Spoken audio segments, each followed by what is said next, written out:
या very good morning everyone. So I hope सब दिवाली से वापस आ गए हो सारे के सारे बच्चे। और देखिए, रिजल्ट्स का हैंगओवर मेरे से तो अभी तक उतर नहीं रहा। देखिए, रिजल्ट अगर मैं बताऊं आपको तो मैं रिजल्ट का थोड़ा सा बता देता हूँ। रैंक 6, 16, 23rd, 25, 31, 36, ये अपने यहाँ से।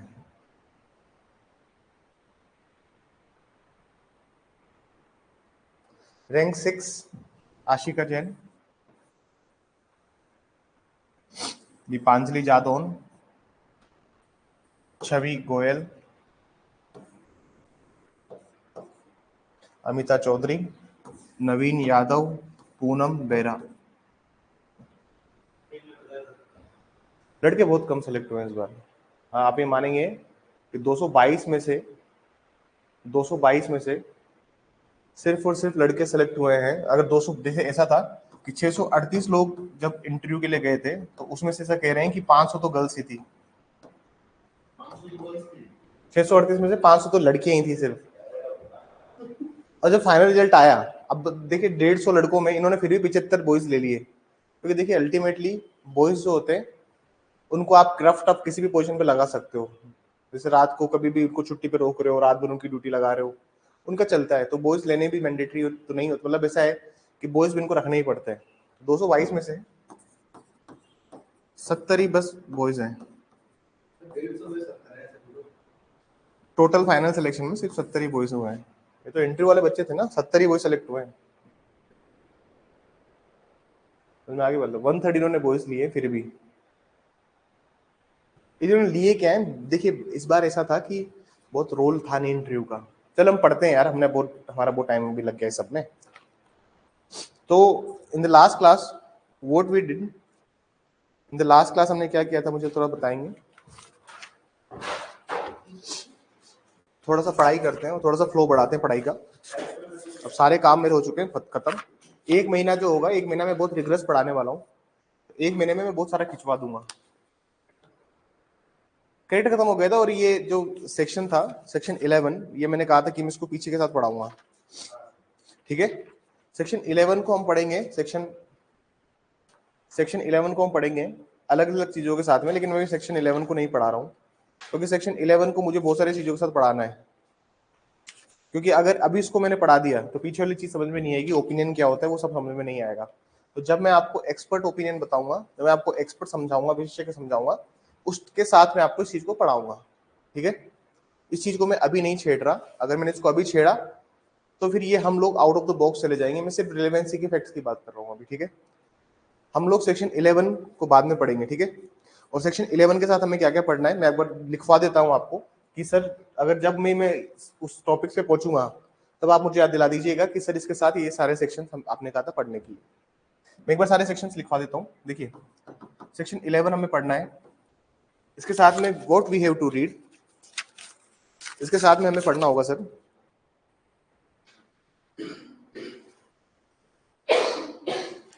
इसका हमने पढ़ना है 42, 43,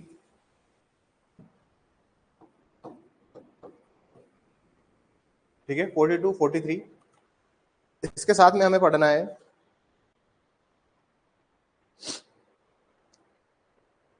सेक्शन 26 का, एक बार निकालिए।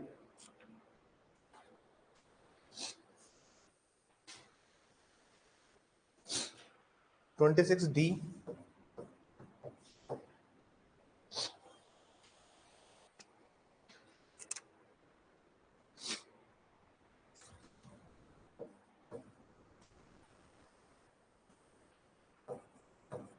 ये सारे टॉपिक्स एक साथ पढ़ने हैं। तो मैं इसको या तो 26 के साथ में पढ़ाऊंगा या 42, 43 के साथ में पढ़ाऊंगा। ठीक है, तो सेक्शन 11 के साथ में पढ़ाऊंगा या तो 42, 43, या फिर सेक्शन 26D और जी के साथ में इसको पढ़ाऊंगा। तो मैं सिर्फ अभी सिर्फ इसको सब पढ़ाऊंगा तो आपको समझ में नहीं आएगा, क्योंकि मुझे ओपिनियन समझाना पड़ेगा कि ओपिनियन क्या होता है। ठीक है, क्योंकि वहां पे एक्सपर्ट की बात कर रहा है प्लस ओपिनियन की भी बात कर रहा है, तो एक्सपर्ट प्लस ओपिनियन मैं वहां पे आपको डिस्कस करूंगा। ठीक है, और जो बच्चे अभी तक नहीं आ रहे हैं मैं उन सबके एक्सेस अब रिवोक कर दूंगा। ठीक है, आपको दिवाली की लीनियंसी दी थी मैंने, और प्लस जो क्लासेस 2 तारीख से स्टार्ट होने वाली थी, संडे की भी मैंने छुट्टी लगा के उनको मैंने मंडे से किया है। प्लीज थोड़ा सा सीरियस रहिए, और 1 महीना बहुत रिग्रेस पढ़ाई करवाऊंगा, आपको ये बात इल्म होनी चाहिए। और जिन बच्चों ने टेस्ट अपियर नहीं किया है प्लीज टेस्ट दे दीजिए, ठीक है। चलिए हम लोग आगे चलते हैं और बहुत बहुत अच्छा टॉपिक पढ़ते हैं जिसमें थोड़ा मजा भी आए पढ़ने का। ये थोड़ा बोरिंग सा पार्ट है, इसको मैं भी नहीं डिस्कस करना चाहता। ठीक है, थोड़ा सा बोरिंग सा पार्ट है कस्टम्स वगैरह का, इसको नहीं डिस्कस करना चाहता मैं जो बात पढ़ाना चाहता हूँ वो बहुत इंटरेस्टिंग है आज का। मैं चाहता हूँ कि आज बहुत दिनों बाद आप लोग आए हैं त्योहार मना के, फेस्टिवल मना के, तो कुछ अच्छे टॉपिक से स्टार्ट किया जाए जिसमें कुछ मजा आए पढ़ने का और समझने का भी मजा आए इसको। और मैं भी अपनी एनर्जी किसी अच्छे टॉपिक में लगाऊं जिससे सवाल भी आते हैं ओपन। इनसे सिर्फ प्रीलिम्स आएंगे और कुछ नहीं आता है इनसे। इनसे क्या आता है? सिर्फ और सिर्फ प्री।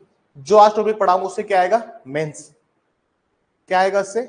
यहां से मेंस का इलिस्ट्रेशन आता है, यहां से प्री के इलिस्ट्रेशन आते हैं। लेकिन जो सेक्शंस मैंने अभी लिखवाए आपको, अभी जो मैंने आपको सारे ये सब सारे सेक्शंस लिखा है, इनसे सिर्फ प्री का सवाल आएगा, कभी मेंस के सवाल नहीं आते हैं इस टॉपिक से, ठीक है ना। तो प्री के पॉइंट ऑफ व्यू से तो किसी और दिन पढ़ा दूंगा जब साथ में सेक्शंस को पढ़ेंगे हम, ठीक है।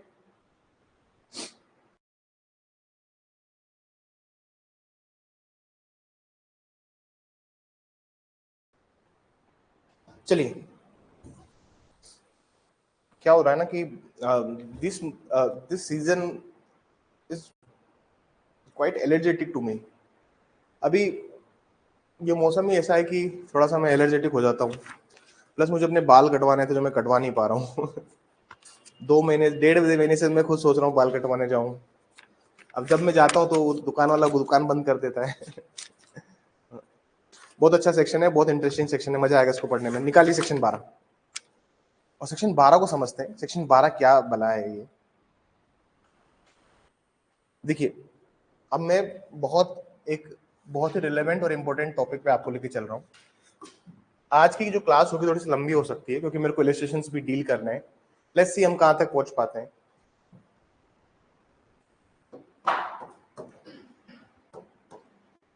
देखिए, पहले जो सेक्शन 12 है, पुराने वाले बच्चे जिनके पास पुराना बैलेक्ट होगा उनके पास उनको पढ़ना पड़ेगा सेक्शन 14, सेक्शन 14 उनको निकालना पड़ेगा। And this is a very interesting and this is in very interesting topic. इसको समझो और उसको मजा आएगा पढ़ने में। प्लीज इसको समझने की कोशिश कीजिएगा। जो इसकी मार्जिनल हेडिंग है वो क्या कहती है, इसको सुनिए। मैं आपको पहले भी बता चुका हूं कि जो हेडिंग होती है किसी भी सेक्शन की, किसी भी धारक की जो हेडिंग होगी उसको हम क्या कहते हैं? मार्जिनल हेडिंग, ठीक है। इसकी मार्जिनल हेडिंग क्या कहती है? Facts showing existence of state of mind, body और बॉडीली फीलिंग। समझिएगा, मतलब वो सारे तथ्य, वो सारे फैक्ट्स जिससे क्या चीज पता लगती है हमें, किसी भी existence of state of mind. State of mind का मतलब क्या होता है? स्टेट ऑफ माइंड का मतलब सिंपल सी भाषा में समझो कि मान लीजिए किसी ऑफेंडर ने कोई क्राइम किया है, या फिर मान लीजिए एक आदमी था बहुत रैश और नेग्लिजेंट ड्राइव कर रहा था।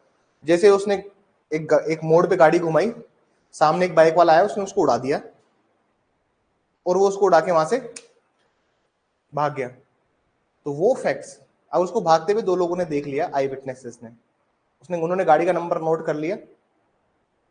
तो वो फैक्ट्स जो कि किसी existence of state of mind को बताते हैं, ठीक है। वो फैक्ट जो किसी existence of state of mind को बताते हैं, मतलब वो तथ्य जो किसी मन या शरीर की दशा को बताते हैं। अब मन की दशा क्या है यहाँ पे और शरीर की दशा क्या है? देखो, ये माइंड है और ये बॉडीली, और ये बॉडीली फीलिंग भी इसके अंदर आती है। सिर्फ ये सेक्शन से 3 एलिमेंट्स तक ही सीमित नहीं है। पहली बात ये, हमारा सेक्शन का ऑपरेटिंग पार्ट क्या होता है? हमारे सेक्शन का ऑपरेटिंग पार्ट होता है इसकी मेन बॉडी, ना कि मार्जिनल हेडिंग। ये बात समझ में आई? पहली बात है, समझो, हमारे सेक्शन को जो ऑपरेट करता है वो है इसकी जो मेन बॉडी है। ये जो इसकी मेन बॉडी है सेक्शन की, इससे हमारा सेक्शन ऑपरेट होगा, ना कि इसकी लाइन से। इसकी लाइन, अगर आप मार्जिनल हेडिंग देखोगे, मार्जिनल हेडिंग में तो सिर्फ 3 चीजें दी हुई है। क्या 3 चीजों से बन रहा है? नहीं बन रहा है। समझिए अब एक एक लाइन को। Fact showing the existence of any fact showing the existence of any state of mind. अब स्टेट ऑफ माइंड में क्या क्या चीजें इंक्लूड होती है, अब उसको सुनिए। स्टेट ऑफ माइंड में इंक्लूड होगी state of mind such as. State of mind का मतलब क्या? स्टेट ऑफ माइंड में क्या क्या चीजें इंक्लूड होंगी। हिंदी में अगर मैं इसको पढ़ूं तो, हिंदी मीडियम वाले बच्चे बैरेक्ट पे प्लीज निगाह बना के रखना। मन की कोई भी दशा जिसे आशय, intention, knowledge, good faith, negligence, rashness, ill will, good will,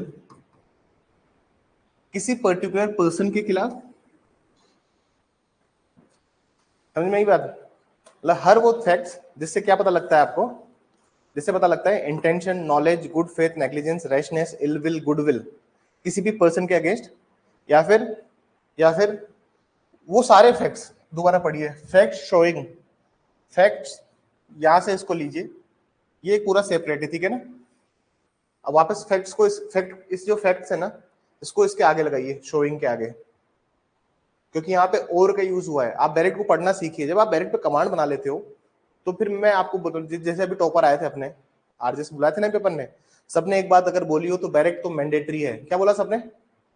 direct तो मैंडेटरी है। आप डायरेक्ट पे कमांड नहीं बनाओगे तो फिर कैसे काम चलेगा? और डायरेक्ट पे कमांड बनाने के लिए एक बार डायरेक्ट को समझना पड़ेगा।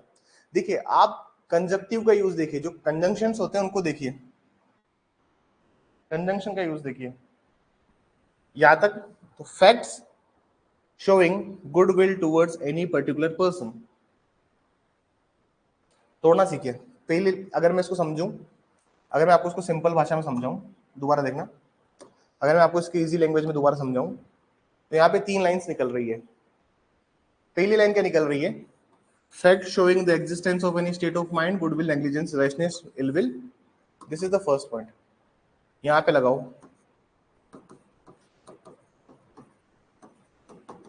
Fact showing goodwill towards any particular person, this is the second line.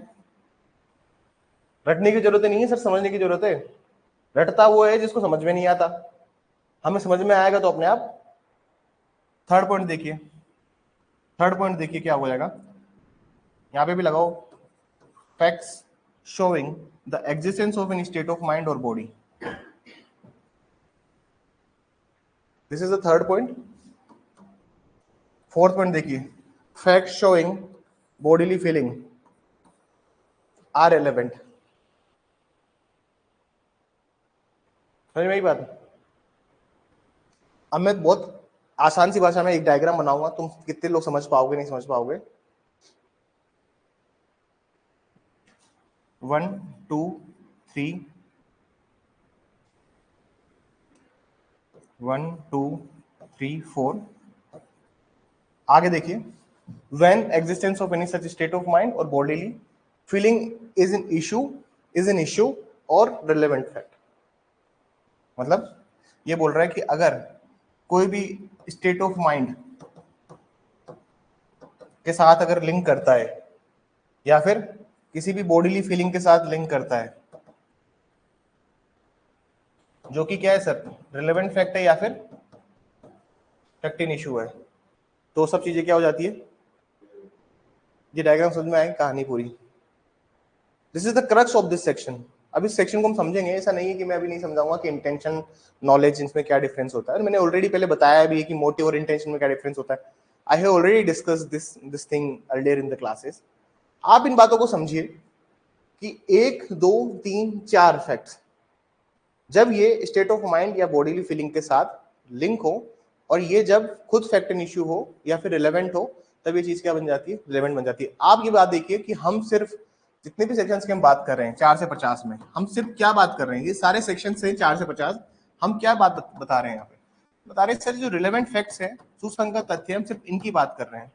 किसकी बात कर रहे हैं? सिर्फ और सिर्फ सुसंगत तथ्य की, कि रिलेवेंट फैक्ट्स क्या है।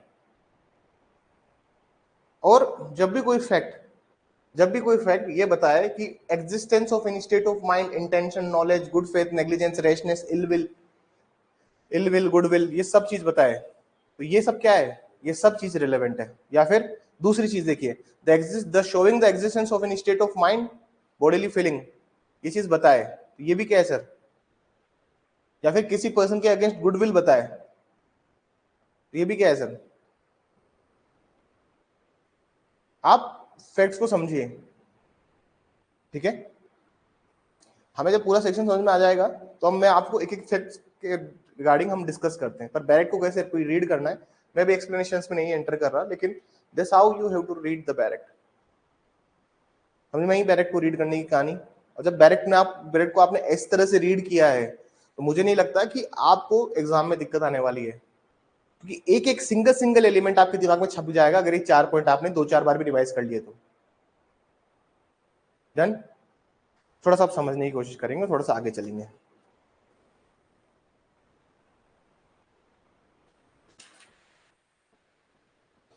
देखिए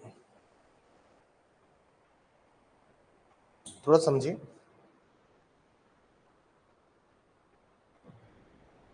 चलिए आप थोड़ा सा और इस डिटेल में इसको समझते हैं। बैरेट, मुझे लगता है बैरेट वाला पार्ट कंप्लीट है यहाँ पे। अब बैरेट के जो अंदर जो चीजें दी हुई है उसको समझने की कोशिश करते हैं। जैसे कोई भी फैक्ट जो डील करता है डिफरेंट चीजों से, जैसे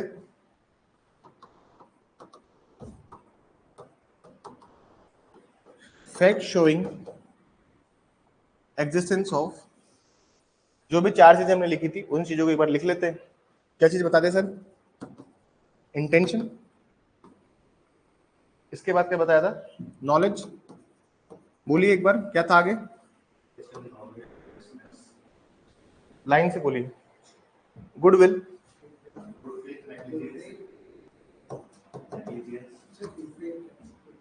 गुड फेथ, ठीक है, गुड फेथ, नेग्लिजेंस,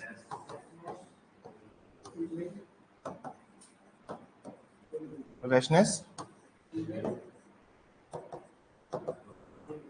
ठीक है।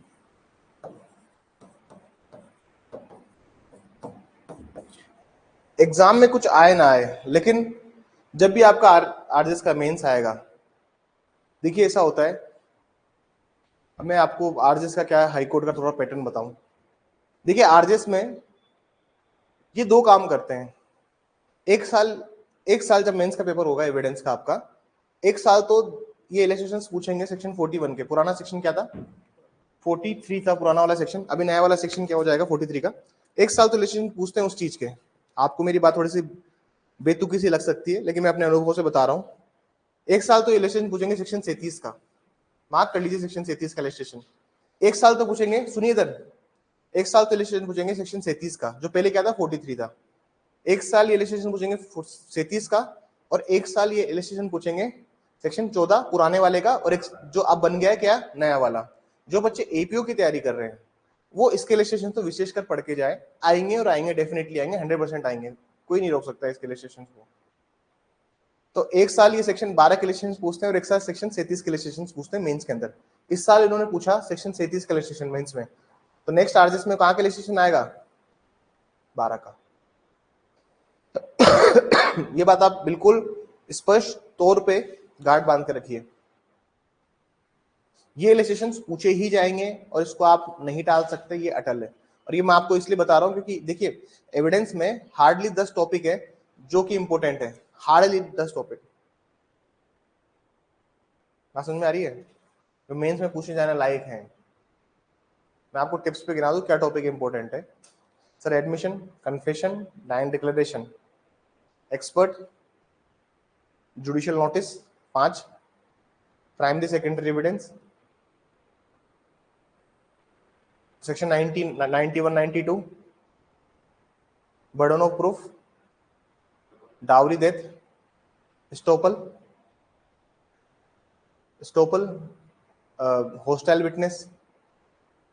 मतलब ऐसे टिप्स पे आप 10-12 टॉपिक ले सकते हो रफली। इतने ही टॉपिक है जो कि मेंस में पूछे जाते हैं, लेकिन इलस्ट्रेशंस इतने सारे हैं कि उनको पकड़ना मुश्किल है। लेकिन हाई कोर्ट का एक पैटर्न है, एक साल अगर 43 इलस्ट्रेशंस पूछे हैं तो इस साल अगर अब जो पेपर आएगा उसमें सेक्शन 12 के इलस्ट्रेशंस आएंगे, और 3 इलस्ट्रेशंस, ज्यादा भी नहीं, वो 3 इलस्ट्रेशन आएंगे ही आएंगे डेफिनेटली। एनओपी, तो एनओपी इलस्ट्रेशन है ये। अब इन्होंने नंबर चेंज कर दिया हो तो मैं आपको वो भी दिखाता हूँ। वही है, they have change the numbers. Earlier barrack में जो थे एनओपी, ठीक है, हम एनओपी को भी पढ़ेंगे। एनओपी इसके सबसे इंपोर्टेंट इलस्ट्रेशन, इसको मार्क कर लेना। सेक्शन 12 के 3 इंपोर्टेंट, सबसे इंपोर्टेंट इलस्ट्रेशन है एनओपी, प्लीज इसको मार्क करके रखिएगा। सेक्शन 12 में सबसे 3 इंपोर्टेंट इलस्ट्रेशन है एनओपी। सवाल कहीं से आए ना आए, यहाँ सवाल आएगा ही आएगा, डेफिनेटली बात है। तो सर ये कह रहा है जब कभी भी कोई भी फैक्ट्स जो कि एग्जिस्टेंस बताते हैं इंटेंशन का, नॉलेज का, गुड फेथ का, इलविल का, नेग्लिजेंस का, गुडविल का, रेशनेस का, जब भी किसी फैक्ट से ये सब बातें पता लगती है, और जो fact existence of body, bodily mind, bodily feeling को भी बताते हैं, वो सब चीजें क्या है, रिलेवेंट है अगर वो डायरेक्टली लिंक करती है किससे, फैक्टिन इशू के साथ में और रिलेवेंट फैक्ट के साथ में। कैसे? अब सर आपके माइंड में ऐसा था कि एक दिन ऐसा हुआ कि आप मार्केट गए और सब्जी वाला कोई था नहीं, आपने क्या किया, एक केला उसके ऐसे छिलके भाई खा लेते हैं, वो केले मिल रहे थे, आपने निकाल के खाया कि भाई टेस्टी है, हुआ तो खरीदेंगे वरना नहीं खरीदेंगे, आगे चलेंगे। आपने केला खाया और आपको बिल्कुल भी मजा नहीं आया केले में। केला बाहर से तो क्या था, पका हुआ लग रहा था, लेकिन अंदर से कच्चा था वो, मतलब किसको उसको पकाया है उसको ना बाय द जो उसकी गैस की प्रोसेस है, आर्टिफिशियल तरीके से उस केले को पकाया था, तो आपने नहीं लिया। अब वहां पे कोई है नहीं, टेक्निकली आपका एक अगर देखा जाए तो आपने तो कोई ऑफेंस ही किया है। अब ये डिमिनिश नॉन क्यूरेटलेक्स में ले आओ, आप कह दो कि भाई तो स्लाइट हार्म वाला एक्ट है, इसमें तो कोई ऑफेंस बनता नहीं है।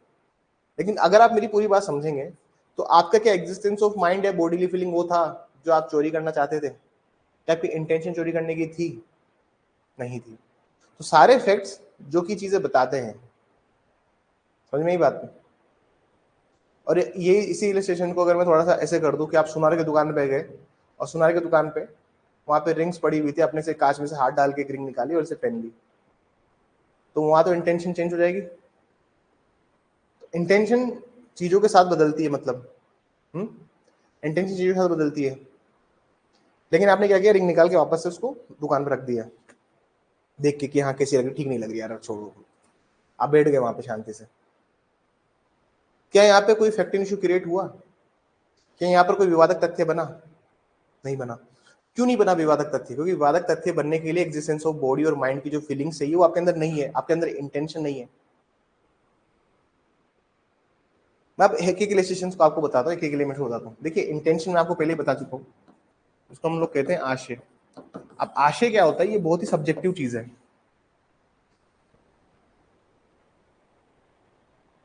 मैंने आपको बताया था मोटिव कौन से सेक्शन में रिलेवेंट था?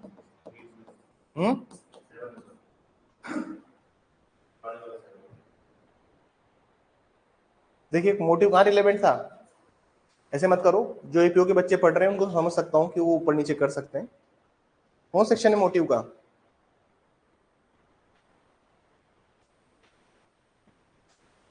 हम्म 6। देखिए जो सेक्शन 8 था वो बन चुका है 6। समझ में ही बात? आप एपीओ वाले बच्चों गड़बड़ मत करो। मैंने आपको पहले बताया था कि मोटिव एक बहुत लार्जर होता है कि आप किस चीज के लिए काम कर रहे हैं, आपका हेतु क्या है। इंटेंशन, जब आप कोई काम करते हैं तो आपका इंटेंशन से पता लगती है आपकी इंटेंशन क्या है। आप दो एग्जाम्पल मैंने आपको दिए, एक एग्जाम्पल दिया आप सुनार की दुकान में बैठे हो, एक एग्जाम्पल दिया आप सब्जी वाले के या फल वाले की दुकान पे खड़े हो। किस में आपका इंटेंशन जो है वहां पे आपकी आपका मेलाफाइड इंटेंशन शो करने के लिए कौन सा इलस्ट्रेशन या कौन सा एग्जांपल है जो ज्यादा सटीक बैठेगा? सुनार की दुकान पे, क्योंकि आप गोल्ड स्मिथ की दुकान पे अगर आप चीजें छेड़ रहे हो, पहन के देख रहे हो, तो उससे क्या पता लगता है? उससे पता लगता है that you have some mala fide intention. समझ में आई बात? आप इंटेंशन बहुत मैटर करती है। देखिए आपके दिमाग में क्या चल रहा है, सोच क्या है, आपका मोटिव क्या है दुकान पे जाने का। आपका दुकान पे जाने का मोटिव खरीदारी करना है, आपके दुकान पे जाने का मोटिव खरीदारी करने के अलावा अपार्ट फ्रॉम कोई चोरी करना है, ये चीज सब आपके जो आप एक्ट करते हो, इंटेंशन हमेशा शो होती है बाय योर एक्ट, या फिर बाय योर कंडक्ट, या फिर बाय योर ओमिशन। इससे भी आपकी इंटेंशन शो होती है। अब आप कहोगे सर आपने 3 शब्द लिख दिए, एक्ट, कंडक्ट और ओमिशन, ये क्या चीज है सर? एक्ट, कंडक्ट, ओमिशन कौन बताएगा मुझे? क्या होता है एक्ट, कंडक्ट और ओमिशन? हाँ। हम्म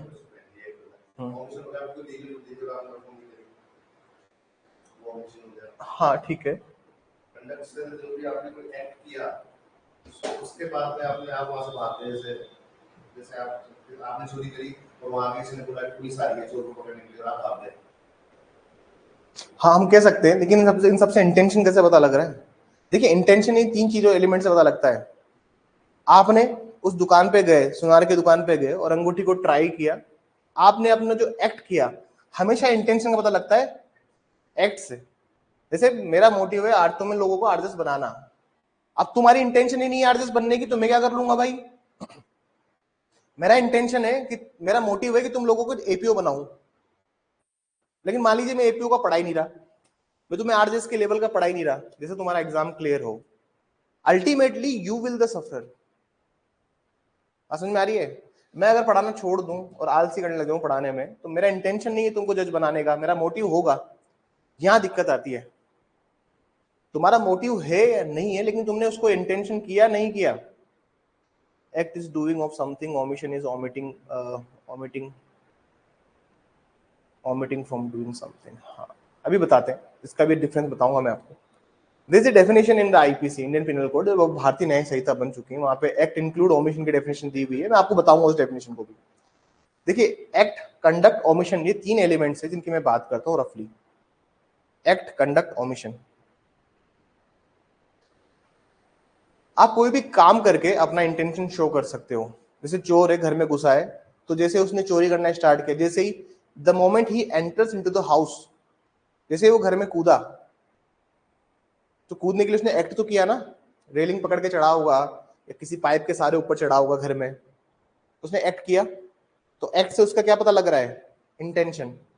तो थेफ्ट इन ड्वेलिंग हाउस, एक सेक्शन है 380 आईपीसी का, तो थेफ्ट इन ड्वेलिंग हाउस। अब जो बीएनएस का सेक्शन है, कोरिलेटिव सेक्शन, मेरे को नहीं याद है, ठीक है, तो धीरे धीरे विद द टाइम याद हो जाएंगे आपको भी और मुझे भी, ठीक है। तो आपने एक्ट किया। कंडक्ट से कैसे पता लगता है आपका इंटेंशन है या नहीं है? कंडक्ट से पता लगता है सर कि जब आपने कोई कंडक्ट करना था, जैसे मान लीजिए आप तीन लोग थे, तीन लोगों ने चोरी करने का सोचा किसी बैंक के अंदर जाके, ठीक है,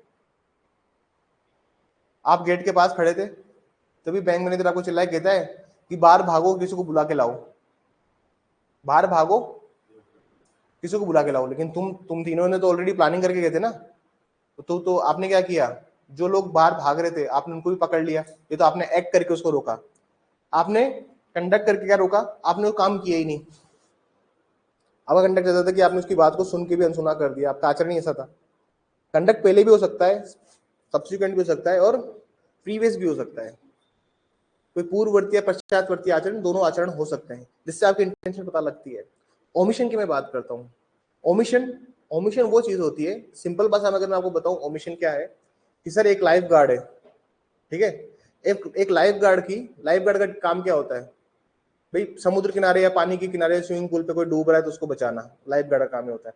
एक दिन सर उसका कट्टर दुश्मन नहाने आया स्विमिंग पूल पे, कट्टर दुश्मन मतलब जाने दुश्मन नहाने आया स्विमिंग पूल पे, और उसकी ड्यूटी थी उसको बचाने की। उसकी ड्यूटी क्या थी? उसको बचाने की। उसका कट्टर दुश्मन डूब रहा था वहां पे, वो नहीं बचाता। उसने क्या किया है? ओमिशन। ओमिशन से भी अपनी इंटेंशन बताइए। ये तीन चीजें होती है, एक्ट, कंडक्ट, ओमिशन। इससे क्या पता लगता है? आपके इंटेंशन। एक शब्द और है, डिक्लेरेशन। अब मैं डिक्लेरेशन को नहीं लेके आना चाहता क्योंकि डिक्लेरेशन स्टोपल का भी एक एलिमेंट होता है, लेकिन डिक्लेरेशन भी कभी कभी डिक्लेयर करके भी कभी कभी इंटेंशन बता देता है पार्टी। तो हर वो फैक्ट रिलेवेंट हो जाता है जिससे आपकी इंटेंशन पता लगती है, भाई वो एक्ट हो, कंडक्ट हो, ओमिशन हो, डिक्लेरेशन हो, एनी ऑफ द मेथड्स, जिससे आपको क्या क्या पता लगती है? इंटेंशन। और आप देखिए स्टोपल की डेफिनेशन में तीनों शब्द हैं, एक बार स्टोपल की डेफिनेशन निकालिए, सेक्शन 119 आई बिलीव, सेक्शन 119 होगा शायद, नए वाले में 18 है, 19 है, 21 है, ठीक है, 21 निकालिए। स्टोपल देखिए, when any person has by his declaration, act, omission, दिखा हुआ है, any person by his declaration, act और ओमिशन। उसके बाद में जो नेक्स्ट शब्द यूज हो रहा है वो देखिए, इंटेंशनली कोज्ड, दिखाओ शब्द पढ़ो पूरा। जब एक व्यक्ति ने अपनी घोषणा, कार्य या लोभ द्वारा अन्य व्यक्ति को विश्वास साशय करता है, ये जो शाशय शब्द है इन तीनों शब्दों के साथ में आएगा, याद रखना तुम। देखिए तीन चीजें, इंटेंशन पता लगानी है किसी की, तो ये शब्द आपको ये इन्हीं चीजों, तीनों चीजों के थ्रू पता लगेगा। बहुत से कोर्ट में बोलते हैं ना sir he has no intention to do such work. अभी तुम लोगों, तुम कल को एपीओ बनो, कल को जज बनो, एक पार्टी अड़ गई कि सर इसकी इंटेंशन है। इंटेंशन तीन चीजों, अब तुम भाई तुमने लॉ पढ़ा हुआ है तो तुम्हें बात हमेशा पता रहेगी कि इंटेंशन तीन चीजों से पता लगती है, बाकी चीजों से इंटेंशन नहीं पता लगती है। या तो पार्टी अपना एक्ट करेगी या कंडक्ट करेगी या ओमिशन करेगी या फिर कोई भी डिक्लेरेशन करेगी, अगर सिविल केसेस है तो। इंटेंशन तो सर इन्हीं चीजों से पता लगती है, बाकी तुम इंटेंशन कैसे बताओगे कि उसका इंटेंशन था या नहीं था। These are the essential element.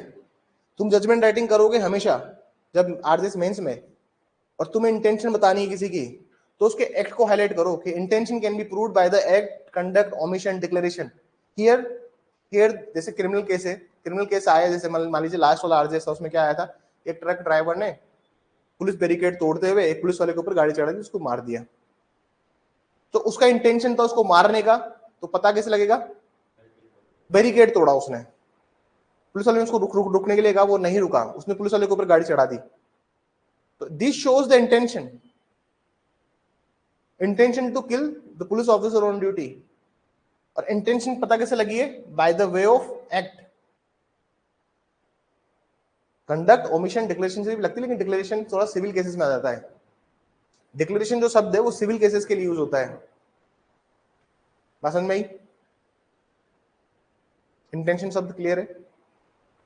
देखिए बहुत रिलेवेंट है आपको इंटेंशन समझना, क्योंकि जब हम आईपीसी पढ़ेंगे, बीएनएस पढ़ेंगे, जब भी पढ़ेंगे इस बैच में, तो मैं आपको बताऊंगा कि भारतीय न्याय संहिता के अंदर intention is the main element, essential element, जिसको प्रूव किया जाता है। हमने मैक्सिम पढ़ी है, एक्ट एक्टस नॉन फेसिट्रियम निसी मेंस एट्रिया, मतलब a guilty act together with a guilty mind constitute an offence, यही है मैक्सिम। अब जब गिल्टी एक्ट तो है, लेकिन गिल्टी माइंड भी तो होना चाहिए। आप उसके इंटेंशन को भी तो साबित करोगे कि ही हैज सच इंटेंशन। आप याद करो कल्पेबल होमिसाइड की definition, whoever causes any act. तो कल्पेबल होमिसाइड होने के लिए क्या चीज मैंडेटरी है, एक्ट, ना कि कंडक्ट और ना ओमिशन। तुमको एलिमेंट समझ में आ रहे हैं, मैं समझा रहा हूं। कल्पेबल होमिसाइड की डेफिनेशन, सदोष मानववध की जो परिभाषा दी हुई है भारतीय न्याय संहिता के अंदर, जो भारतीय साक्ष्य इंडियन पिनल कोड के अंदर जो दी हुई है, वहां पे देखना आप, whoever causes any act by intention to causing death, by intention to causing such bodily injury which likely to cause death, or intention of or knowledge of such bodily injury likely to cause death। ये तीन element है। अभी तीन element है, तो इसमें सिर्फ और सिर्फ इंटेंशन किस पे होना चाहिए, वहां कंडक्ट और ओमिशन का रोल नहीं है। बहुत ही डीप में बात हो गई है, तो अब आपको पता नहीं मेरे को समझ में आई होगी नहीं आई होगी। अरे समझ में आई नहीं आई ऑनलाइन वाले बच्चों, ये बताओ। This lecture is not for the फेंट हार्टेड। मतलब आप लोग अगर ये समझते हो कि लो सिर्फ एक सीमितता तक आप समझ पाओगे, तो लो ऐसा नहीं है सर। पहली बात तो ये इंटेंशन एलिमेंट में मैं इसलिए इतना एम्फेसिस कर रहा हूं कि इंटेंशन इंपॉर्टेंट है। आप किसी भी इंडियन पिनल कोड के किसी भी या फिर भारतीय न्याय संहिता के किसी भी एलिमेंट को प्रूव नहीं कर सकते if you are unable to prove the word intention. Intention बहुत सारे शब्दों से पता लगता है, जैसे डिसऑनेस्ट से पता लगता है, नोइंगली से पता लगता है, फ्रॉडुलेंटली से पता लगता है। ये सारे शब्द क्या है, इंटेंशन को बताते हैं। लेकिन इंटेंशन मेनली तीन चीजों से होता है। किस किस चीजों से होता है, एक्ट, कंडक्ट, ओमिशन। लेकिन अगर आईपीसी में अगर आपको इंटेंशन प्रूव करना है तो आप किससे प्रूव करते हो, एक्ट से। और वहां पे उन्होंने जो डेफिनेशन में लिखा है ना एक्ट, तो आपको अब आप कहोगे सर लेकिन फिर अगर ओमिशन से हुआ तो, कंडक्ट से हुआ तो। हाँ भैया, इसीलिए उन्होंने डेफिनेशन दी है। और डेफिनेशन में क्या लिखा है, एक्ट इंक्लूड ओमिशन। समझ में आई कहानी, उन्होंने ऐसा क्यों डेफिनेशन बताया जी। एक्ट भी ओमिशन में काउंट होता है।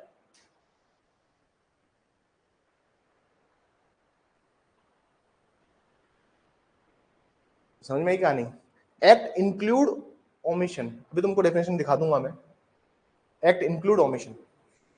हमें ये बात समझ में आनी चाहिए, हमें बात बिल्कुल समझ में आनी चाहिए कि सर इंटेंशन की जब हम बात कर रहे हैं तो इंटेंशन तीन चार चीजें एलिमेंट्स हैं, बात आदमी उसी से इंटेंशन करेगा अपनी। सिविल केसेस में डिक्लेरेशन से भी इंटेंशन होती है, कोई भी उद्घोषणा करके भी आप अपनी इंटेंशन साबित करते हो। लेकिन क्रिमिनल केसेस में तो भैया कंडक्ट, एक्ट और ओमिशन से साबित करते हो। आईपीसी की डेफिनेशन में अगर आप पढ़ोगे, जहां पे लिखा हुआ है where whoever causes any act by which causing intention to causes a death। तो आप ये बात देखिए कि वहां पे जो एक्ट है उसके अंदर ओमिशन की भी इंक्लूड किया हुआ है, क्योंकि ये डेफिनेशन बोलती है आईपीसी में सेक्शन 29 30 कौन से 30 31 कौन सी डेफिनेशन है ये? मुझे बताइए कोई बच्चे, मुझे तो डेफिनेट, मुझे numbers, I am not good at numbers, मुझे नंबर्स वगैरह याद नहीं रहते ज्यादा टाइम तक। आई थिंक सेक्शन 31 है।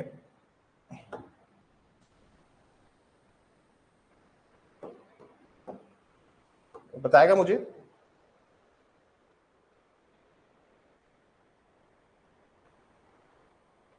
32 देखते हैं, 32 होगा फिर।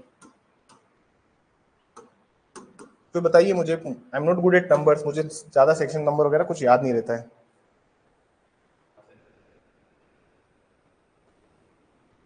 ठीक है,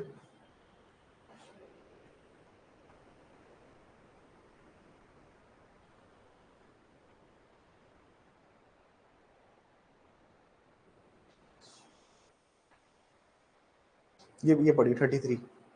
द वर्ड एक्ट डिनोट्स, पढ़िए। The word act denotes as well as a series of single act. The word omission denotes as well as series of single act. बात समझ में आई? इनके सवाल है बच्ची का, उन्होंने, एक स्टूडेंट है, उन्होंने सवाल पूछा है कि सर कंडक्ट और एक्ट में मेन डिफरेंस क्या होता है। देखिए, कुछ कुछ एक्ट ऐसे होते हैं, कुछ एक्ट ऐसे होते हैं जिसमें आपका कंडक्ट ही सब कुछ होता है। जैसे आपको पता था, जैसे मान लीजिए दो दोस्त है, आपको सब पता है, आपको पता है कि भैया एक कहानी से सुना देता हूं मैं ज्यादा कहानियों में यकीन रखता नहीं, लेकिन कहानी सुनानी पड़ेगी। मान लीजिए 3 दोस्त है, अब इन दोनों दोस्तों में किसी बात को लेकर मिसअंडरस्टैंडिंग हो गई, और सी को क्या है ना सर, पूरी बात पता है। सी को क्या है सर, पूरी बात पता है। तो बी इसके जाके पूछता है कि भाई क्या बात है, तो उसको, उसकी ड्यूटी थी सच बोलने की, लेकिन उसने कुछ नहीं बोला। उसका कंडक्ट ऐसा था कि वो चाहता था कि आग में घी डाले और दोनों में झगड़ा हो जाए, वो चुप रहा। ठीक है, इन कॉन्सिक्वेंसेस क्या हुआ सर, इसकी डेथ हो गई।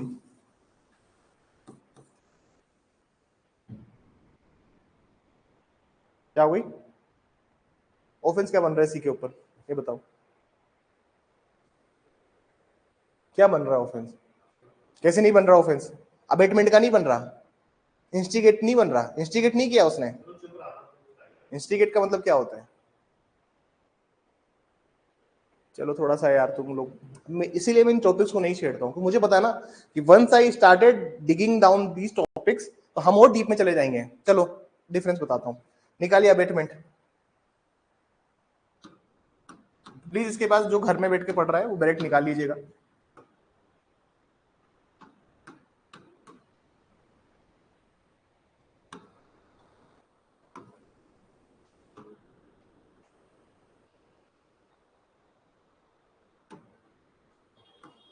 ठीक है, अब थोड़ा सा समझेंगे इसको।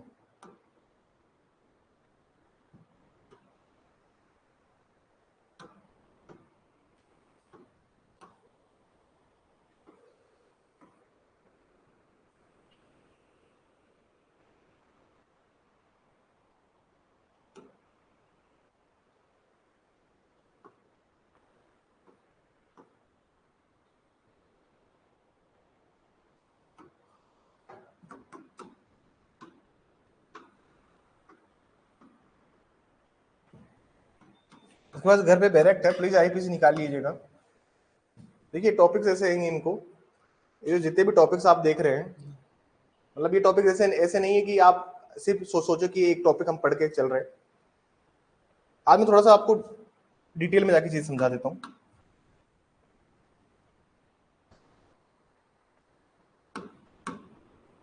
देखिए सर, अबेटमेंट क्या होता है? अबेटमेंट मतलब होता है किसी भी आदमी को आप किसी भी आदमी को आप क्या करते हो? अबेटमेंट क्या होता है टेक्निकली समझिए, किसी भी आदमी को आप भड़का देते हो किसी चीज के लिए। सुनना, हम उसको अबेटमेंट कहते थे, सिंपल सी भाषा में आपको बहुत लेमन टर्म समझा रहा हूं मैं। अबेटमेंट का मतलब ये, आप क्या कर रहे हो सर, दुष्प्रेरित कर रहे हो किसी को भी। अब वो तीन तरीकों से आप करते हो। क्या करते हो आप? 3 तरीके से आप करते हो। पहला करते हो sir bye the way of instigate, bye the way of instigation. अब देखिए इंस्टिगेशन का मतलब क्या होता है यहाँ पे, वो समझिए।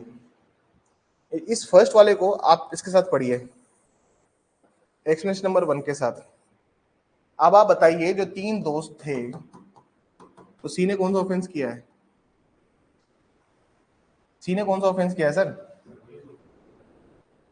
विलफुल मिसरिप्रेजेंटेशन किया है उसने, विलफुल कंसीलमेंट किया है उसने, वो material fact which he is bound to disclose. क्या सी ने कोई ऑफेंस नहीं किया?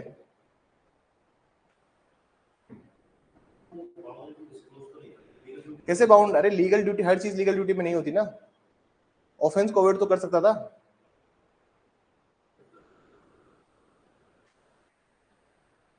और वॉलेंटरी कोजेस और प्रोक्योर्स और attempt to cause or procure a thing to be done is said to be instigate the doing of that thing.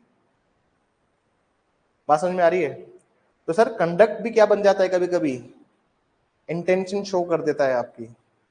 उसका conduct ऐसा था जिससे इंस्टिगेट हो गया कोई पर्सन, उसकी ड्यूटी थी, उसने विलफुली मिसरिप्रेजेंट किया है, विलफुल कंसील्ड किया है किसी फैक्ट को। बात समझ में आ रही है? तो इंटेंशन जो है वो 4-5 चीजें आप देखिए, उनसे आपको पता लग जाएगा कि उसका इंटेंशन है या नहीं है।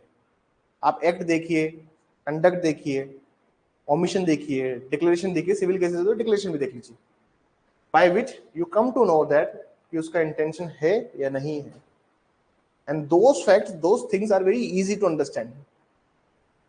बात समझ में आई? चलिए मैं दूसरे एलिमेंट्स पे आता हूँ, वरना एक ही एलिमेंट पूरा क्लास खा जाएगा अपने, ठीक है ना। नॉलेज, नॉलेज भी एक बहुत इंपॉर्टेंट रोल प्ले करती है आईपीसी के अंदर, क्योंकि जब आप कल्पेबल होमिसाइड डेफिनेशन पढ़ोगे तो उसमें लिखा हुआ है whoever causes any act by such knowledge likely to cause death. तो सर अगर किसी पर्सन को नॉलेज है, किसी पर्सन को क्या है, नॉलेज, जैसे इलस्ट्रेशन है आईपीसी के अंदर कि एक आदमी को ब्रेन ट्यूमर होता है और उसको पता होता है सामने वाले आदमी को कि इसको ब्रेन ट्यूमर है, तो वो उसको उसी जगह पे हिट करता है, भले से उसका फोर्स और प्रेशर उतना ज्यादा नहीं था जिससे उसकी डेथ कोज हो सके, but he has that knowledge जैसे उसकी डेथ कोज हो सकती है। और जैसे उसको सर में मारता है उसका ट्यूमर बर्स्ट हो जाता है, और ट्यूमर बर्स्ट होने की वजह से उसकी अल्टीमेटली डेथ कोज हो जाती है। तो knowledge is also an essential और important element. Have you got it? तो knowledge is also an important element, जिससे क्या पता लगता है सर हमें, जिससे पता लगता है कि भैया वो चीज रिलेवेंट है for the fact in issue और रिलेवेंट फैक्ट। ये सारे एलिमेंट्स तभी रिलेवेंट होंगे जब वो फैक्ट इन इशू या रिलेवेंट फैक्ट से लिंक होंगे। अगर ये चीज उससे लिंक नहीं है तो रिलेवेंट नहीं होगा। समझ में आ रही है? समझ नहीं? गुड फेथ, गुड फेथ क्या होता है सर? देखो गुड फेथ की सर डेफिनेशन बहुत सारी जगह दी हुई है, आईपीसी भी गुड फेथ को परिभाषित करता है। आईपीसी की जो डेफिनेशन है, आईपीसी में तो साफ ही लिखा हुआ है कि सर गुड फेथ क्या होगा, गुड फेथ वो भी कोई भी चीज होगी जो ड्यू केयर एंड अटेंशन के साथ आप करते हो, ठीक है। ड्यू केयर एंड अटेंशन के साथ जो भी आप करते हो तो वो सब चीजें क्या है सर, गुड फेथ में आती है। आईपीसी की डेफिनेशन देख लीजिएगा आप लोग, सेक्शन 52A के अंदर, जो कोई भी गुड फेथ क्या है, ड्यू केयर और अटेंशन के साथ आपने कोई काम किया तो वो चीज गुड फेथ है। इल विल क्या होती है सर? इल विल होता है मतलब किसी के प्रति हेट्रेड रखना। बहुत से लोग होते हैं ना सर जो पड़ोसी के प्रति हेट्रेड रखते हैं, इल विल रखते हैं जैसे। और इल विल को साबित कैसे करना होगा, देखिए सर ये इल विल वगैरह साबित करना, ये सब चीजें क्या होती है सर, सिविल केसेस में आती है। जैसे एक सिंपल एग्जांपल दे देता हूँ सर, एक पड़ोसी है,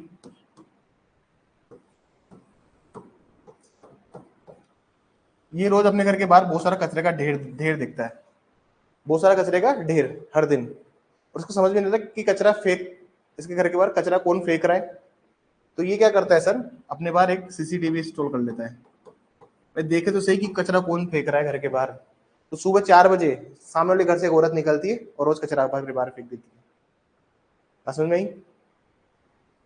तो किसी के प्रति अगर इलविल है तभी तो आप क्या फेंक रहे हो भाई, न्यूसेंस क्रिएट कर रहे हो, न्यूसेंस ही है ये तो उस चीज से क्या पता लगती है, इससे सिविल के एलिमेंट्स भी है कुछ कुछ। देखिए एविडेंस एक्ट, साक्ष्य अधिनियम दोनों पे लगता है, ये सिविल पे भी लगता है, क्रिमिनल पे भी लगता है। तो हम ऐसा थोड़ी कह सकते कि ये बस उसी के ऊपर लागू होगा।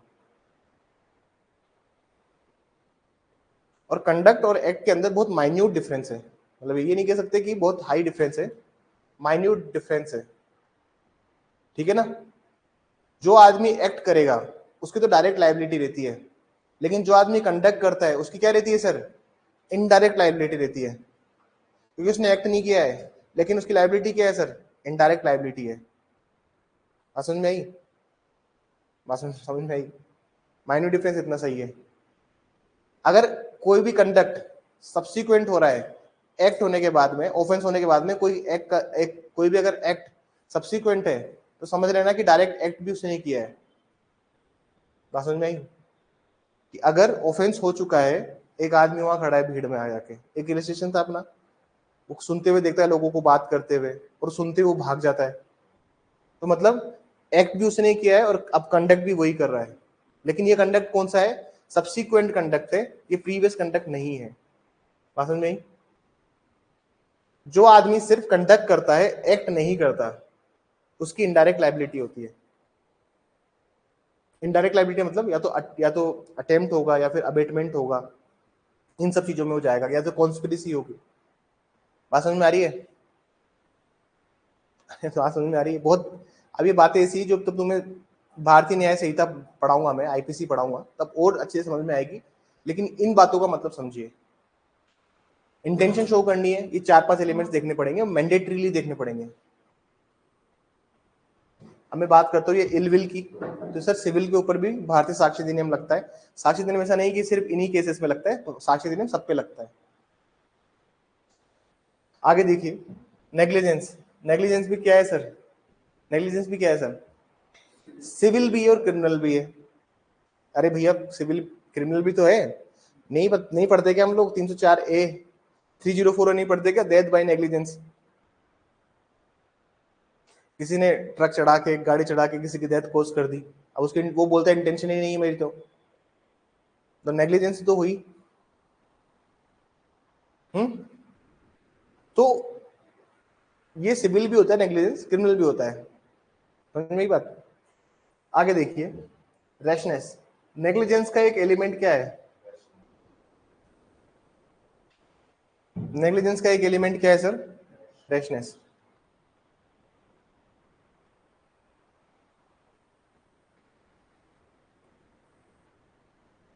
क्योंकि सर ऐसा है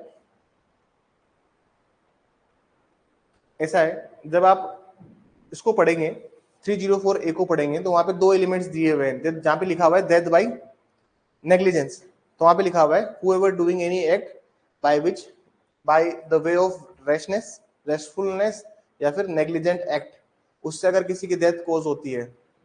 क्या अंतर होता है नेग्लिजेंस में और रेशनेस में, इन दोनों में क्या डिफरेंस है,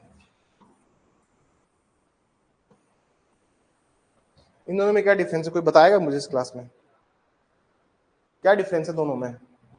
मैं कहता हूँ कि कोई चीज रेशनेस कर रहे हो आप, कोई चीज नेग्लिजेंट कर रहे हो, क्या चीज है, क्या डिफरेंस है दोनों में, कोई भी बता दीजिए प्लीज। क्या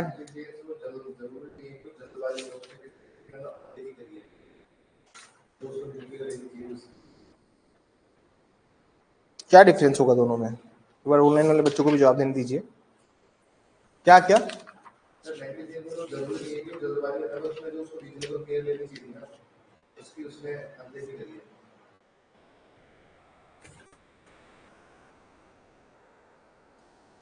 इसको हम कहते हैं उपेक्षा, इसको कहते हैं उतावलापन।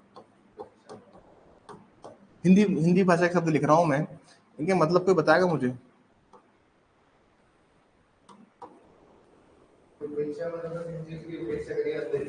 हम्म उसको गाड़ी से गाड़ी पीछे निकाला तो पीछे देखना चाहिए, उसने देखा नहीं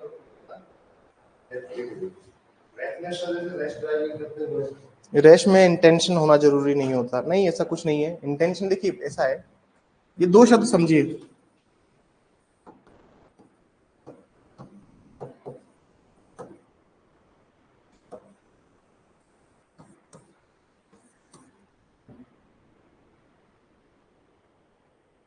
देखिए मैं अगर आपको इसका बेसिक डिफरेंस बताऊं कि नेग्लिजेंस और रैशनेस में क्या अंतर होता होगा। नेग्लिजेंस का मतलब सिंपल समझ लो कि आपने लापरवाही करी है। क्या करिए आपने, आप एक नंबर के लापरवाह आदमी हो, मतलब नेग्लिजेंट आदमी एक नंबर का, किसी कोई परवाह नहीं करता, लापरवाही से गाड़ी चलाना हर चीज में। रैशनेस का मतलब होता है, देखिए इसका मतलब आप समझ लीजिए कि जल्दीबाजी, जो आदमी बहुत ज्यादा जल्दीबाजी करता है ना, वो रैशनेस है। जैसे कहीं आपको जल्दी पहुंचना है, हो आप बहुत सज्जन पुरुष, हमेशा गाड़ी प्यार चलाते हो, लेकिन उस दिन आपने रैशली गाड़ी चलाई, आपने जल्दीबाजी। देखिए रैशनेस जब भी साबित करना है आपको, you have to always prove that कि आपके पास टाइम बहुत कम था, टाइम उस दिन रेस्ट्रेंट था, समय की बहुत ज्यादा कमी थी, इसलिए इस दिन ऐसा हो गया।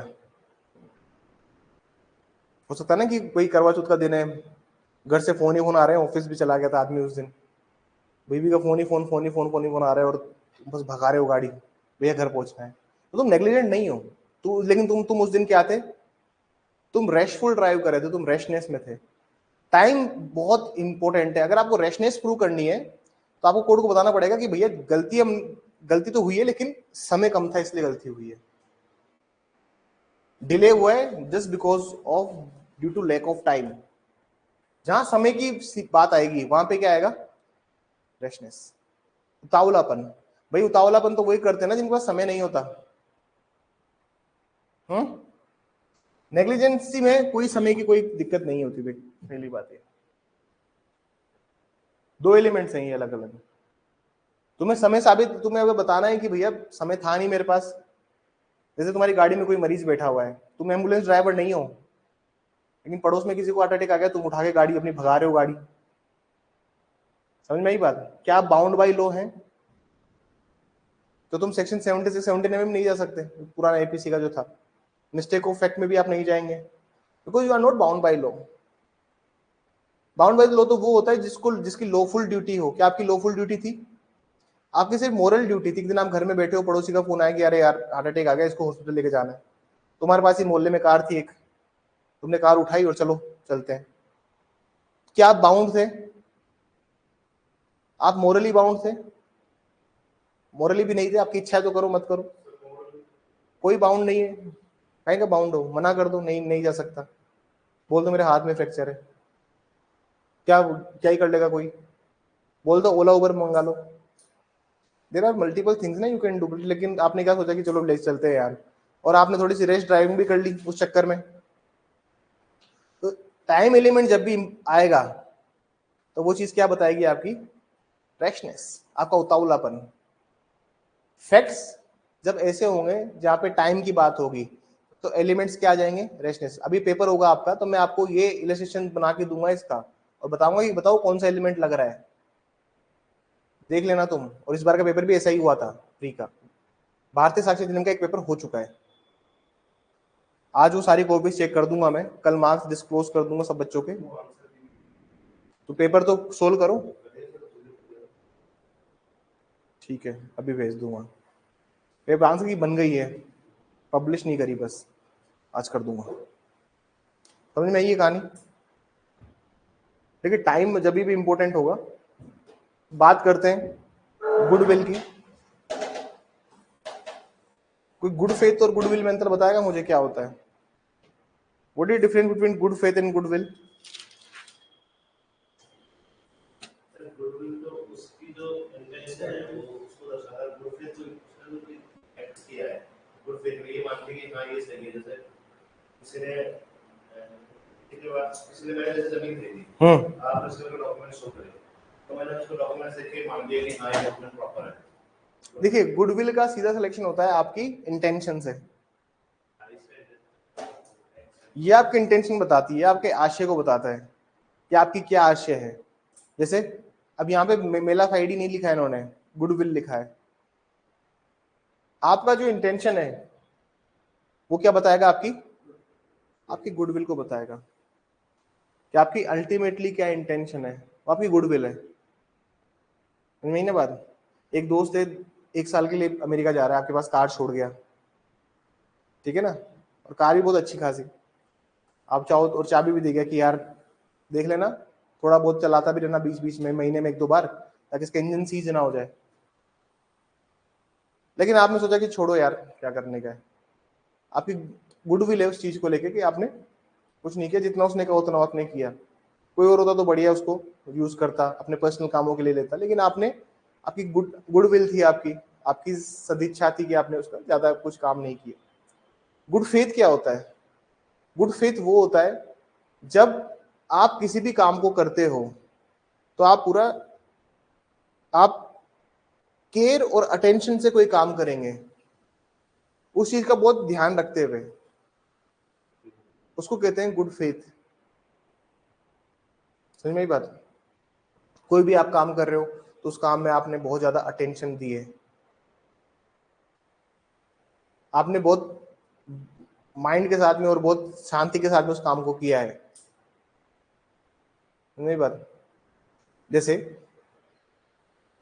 गुड फेथ में अगर कोई काम करना है आपको, जैसे मैंने मान लीजिए एक आपके पड़ोस में एक बुजुर्ग आदमी रहते थे, उन्होंने आपको बोला कि जा बेटा ये मेरा विल है, इसको जाके एग्जीक्यूट करा ला।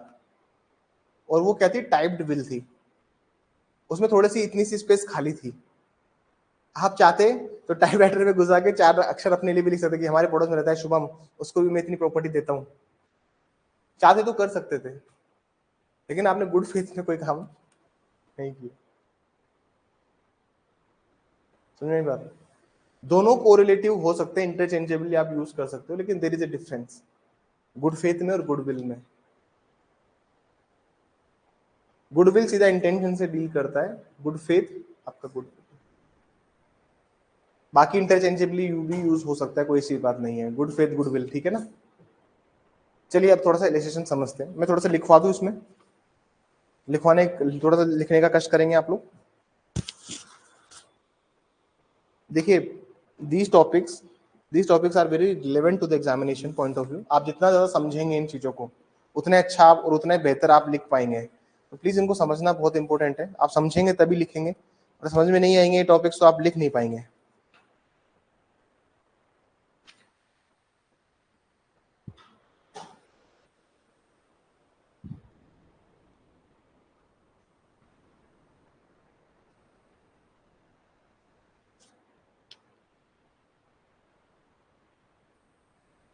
लिखिए, लिखने स्टार्ट कीजिए प्लीज। सेक्शन 14 के लिए जगह छोड़ दीजिएगा, सेक्शन 14 जो ब्रैकेट में लिखा हुआ है उसके लिए जगह छोड़ दीजिएगा और लिखना स्टार्ट कीजिए। सेक्शन 14 का सेक्शन 12 के लिए जगह छोड़ दीजिएगा बैरेक्ट में। भाई बैरेक्ट में जो लिखा हुआ है उसको प्लीज नोट डाउन करने के लिए नोट्स में जगह छोड़ दीजिएगा। देखिए एग्जाम में उतनी ही स्पेस होती है जितना डायरेक्ट लिख पाओ, और आप उतना ही लिख के आएंगे जितना आपको आता है और आपको समझ में आता है, और जो चीज आपको समझ में आती है आप उतना ही लिख के आएंगे। तो प्लीज मेहनत कीजिए, लिखिए। Section 14 does not lay down any principle. Section 14 क्या, section 12 does not lay down any principle. Section 12 does not lay down any principle. धारा 12 किसी सिद्धांत को प्रतिपादित नहीं करती है, किसी सिद्धांत को प्रतिपादित नहीं करती है। धारा 12 किसी सिद्धांत को प्रतिपादित नहीं करती है।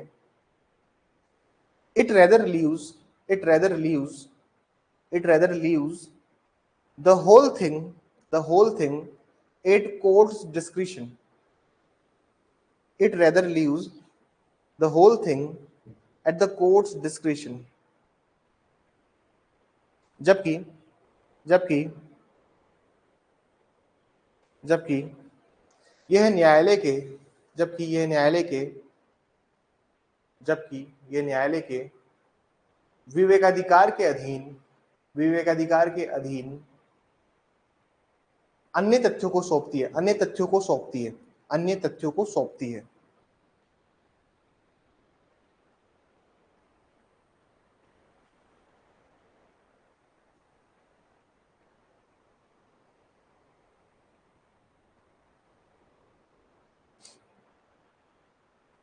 लिखिए आगे। The section says, the section says in a sense that, the section says in a sense that when a state of mind, etc., etc., has to be proved, has to be proved, has to be proved, every fact from, has to be proved, every fact from, every fact from which it can be inferred, has to be proved, every fact from which it can be inferred, which can be inferred, is relevant, is relevant, is relevant। लिखिए,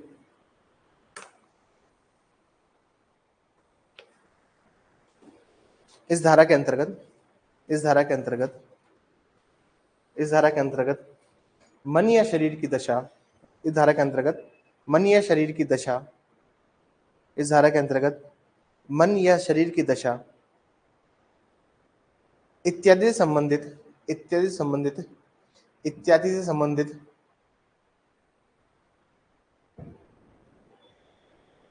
इत्यादि संबंधित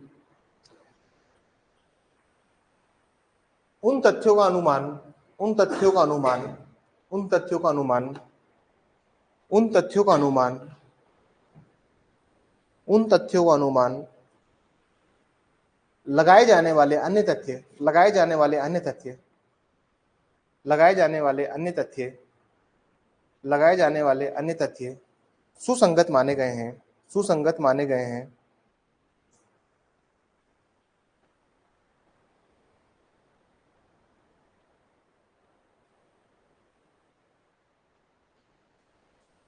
माने गए हैं।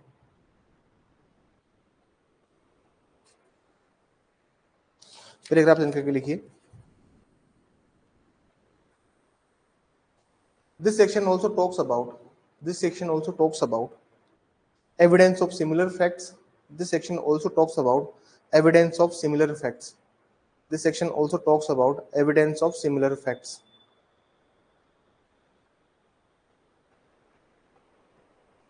ये धारा, ये धारा,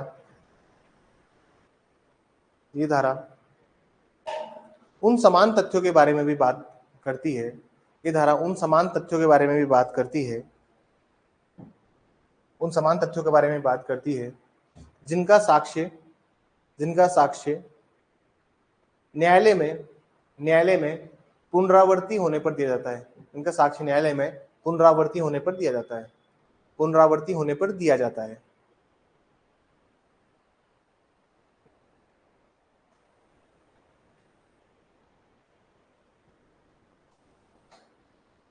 एक मैक्सिम लिखिए प्लीज इस टॉपिक के ऊपर, और मैं आपको थोड़ा सा इलस्ट्रेशंस बताता हूँ, इसको यहीं पे छोड़िए एक बार, अब एक बार इलस्ट्रेशन खत्म करते हैं, तभी आप समझ पाओगे कि मैं आपको जो क्या लिखवाना चाहता हूँ आपको। देखिए, इलस्ट्रेशन देखना स्टार्ट कीजिए इसका। सबसे पहले चलते हैं हम लोग किससे, इलस्ट्रेशन ए से चलते हैं, ठीक है। इलस्ट्रेशन ए में आइए प्लीज, इलस्ट्रेशन में ए में आइए। ए इज अक्यूज्ड ऑफ रिसीविंग,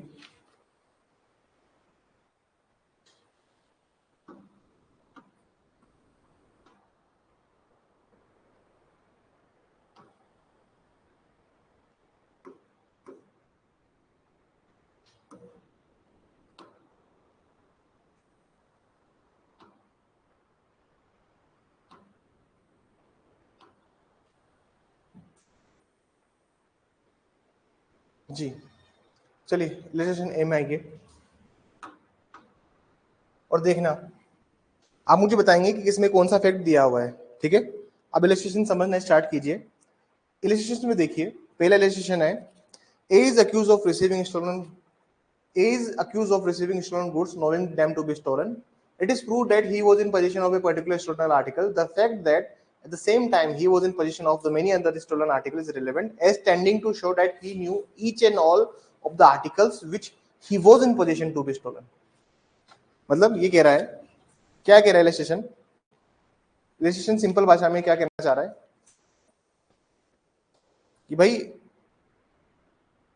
इसके पास सिंपल, अगर आप इसको लैंग्वेज में समझोगे, इलस्ट्रेशन ए जो बात करता है वो ये कहता है कि क चुराया हुआ माल ये जानते हुए कि वो चुराया हुआ है प्राप्त करने का अभियुक्त है, ये साबित कर दिया जाता है कि उसके कब्जे में कोई विशिष्ट चुराई हुई चीज थी, ये तथ्य उसी समय उसके कब्जे से चुराई हुई चीज थी, ये दर्शित करने की प्रवृत्ति रखने वाला नाते सुसंगत है जो उसके कब्जे में थी। उनमें से हर एक और सबके बारे में ये जानता था कि वो चुराई हुई है। तो क्या चीज बता रही है सर, क्या चीज यहाँ पे साबित हो रही है? इस इलस्ट्रेशन में क्या चीज साबित हो रही है, मुझे बताएगा कोई?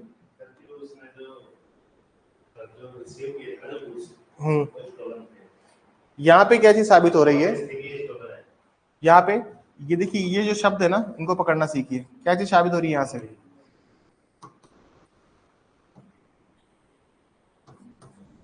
यहाँ से साबित हो रहा है नॉलेज, ठीक है।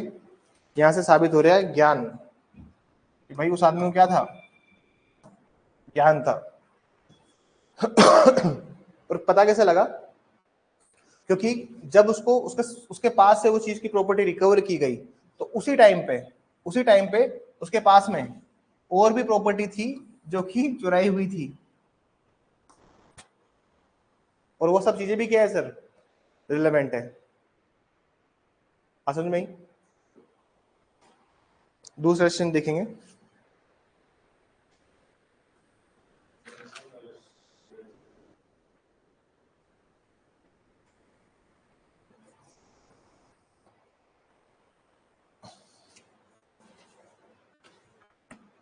सेकंड क्वेश्चन देखिए sir.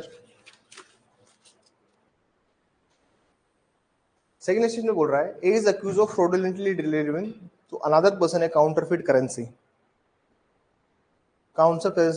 which at the time he delivered he knew। बस यही खत्म हो जाता है पूरा सेक्शन। he knew। आगे देखिए, आगे देखिए।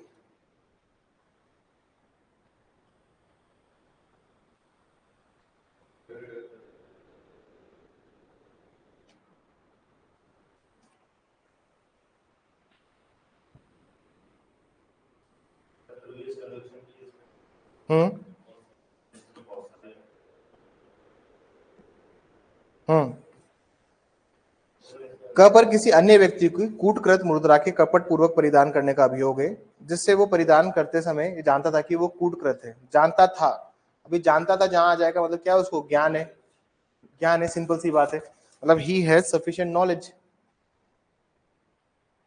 ये तथ्य कि उसके परिधान के समय वैसी कूटकृत मुद्रा थी सुसंगत है, मतलब उसके पोजीशन में ऑलरेडी क्या थी सर, अदर काउंटरफिट करेंसीज भी उसी के पास थी। वो सब चीजें क्या है सर, रिलेवेंट है। और ये भी बात याद रखिए कि चीजें यहाँ पे क्या कर रही है, खुद को रिपीट कर रही है, चीजों की यहाँ पे पुनरावृत्ति हो रही है। जैसे पुनरावृत्ति का क्या मतलब है, अब वो समझिए एक बार आप। ये दो इलस्ट्रेशन पे रुकिए एक बार, गाड़ी को यहीं पे रोकिए।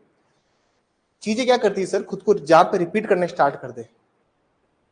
रिपीट करने का मतलब क्या, रिपीट करने का मतलब ये कि देखिए उसके, जैसे इलस्ट्रेशन 1 में उसके कब्जे से क्या मिली थी सर, उसके कब्जे से मिला स्टोलन गुड्स।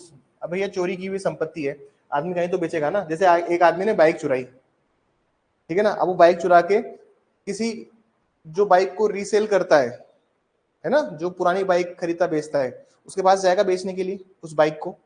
अब उस बाइक को जब उसके पास बेचने गया, तो पुलिस को वही चुराई हुई बाइक उसके पास से भी मिली, और उसके पुलिस को उसके पास से 50 और मोटरसाइकिलें मिली।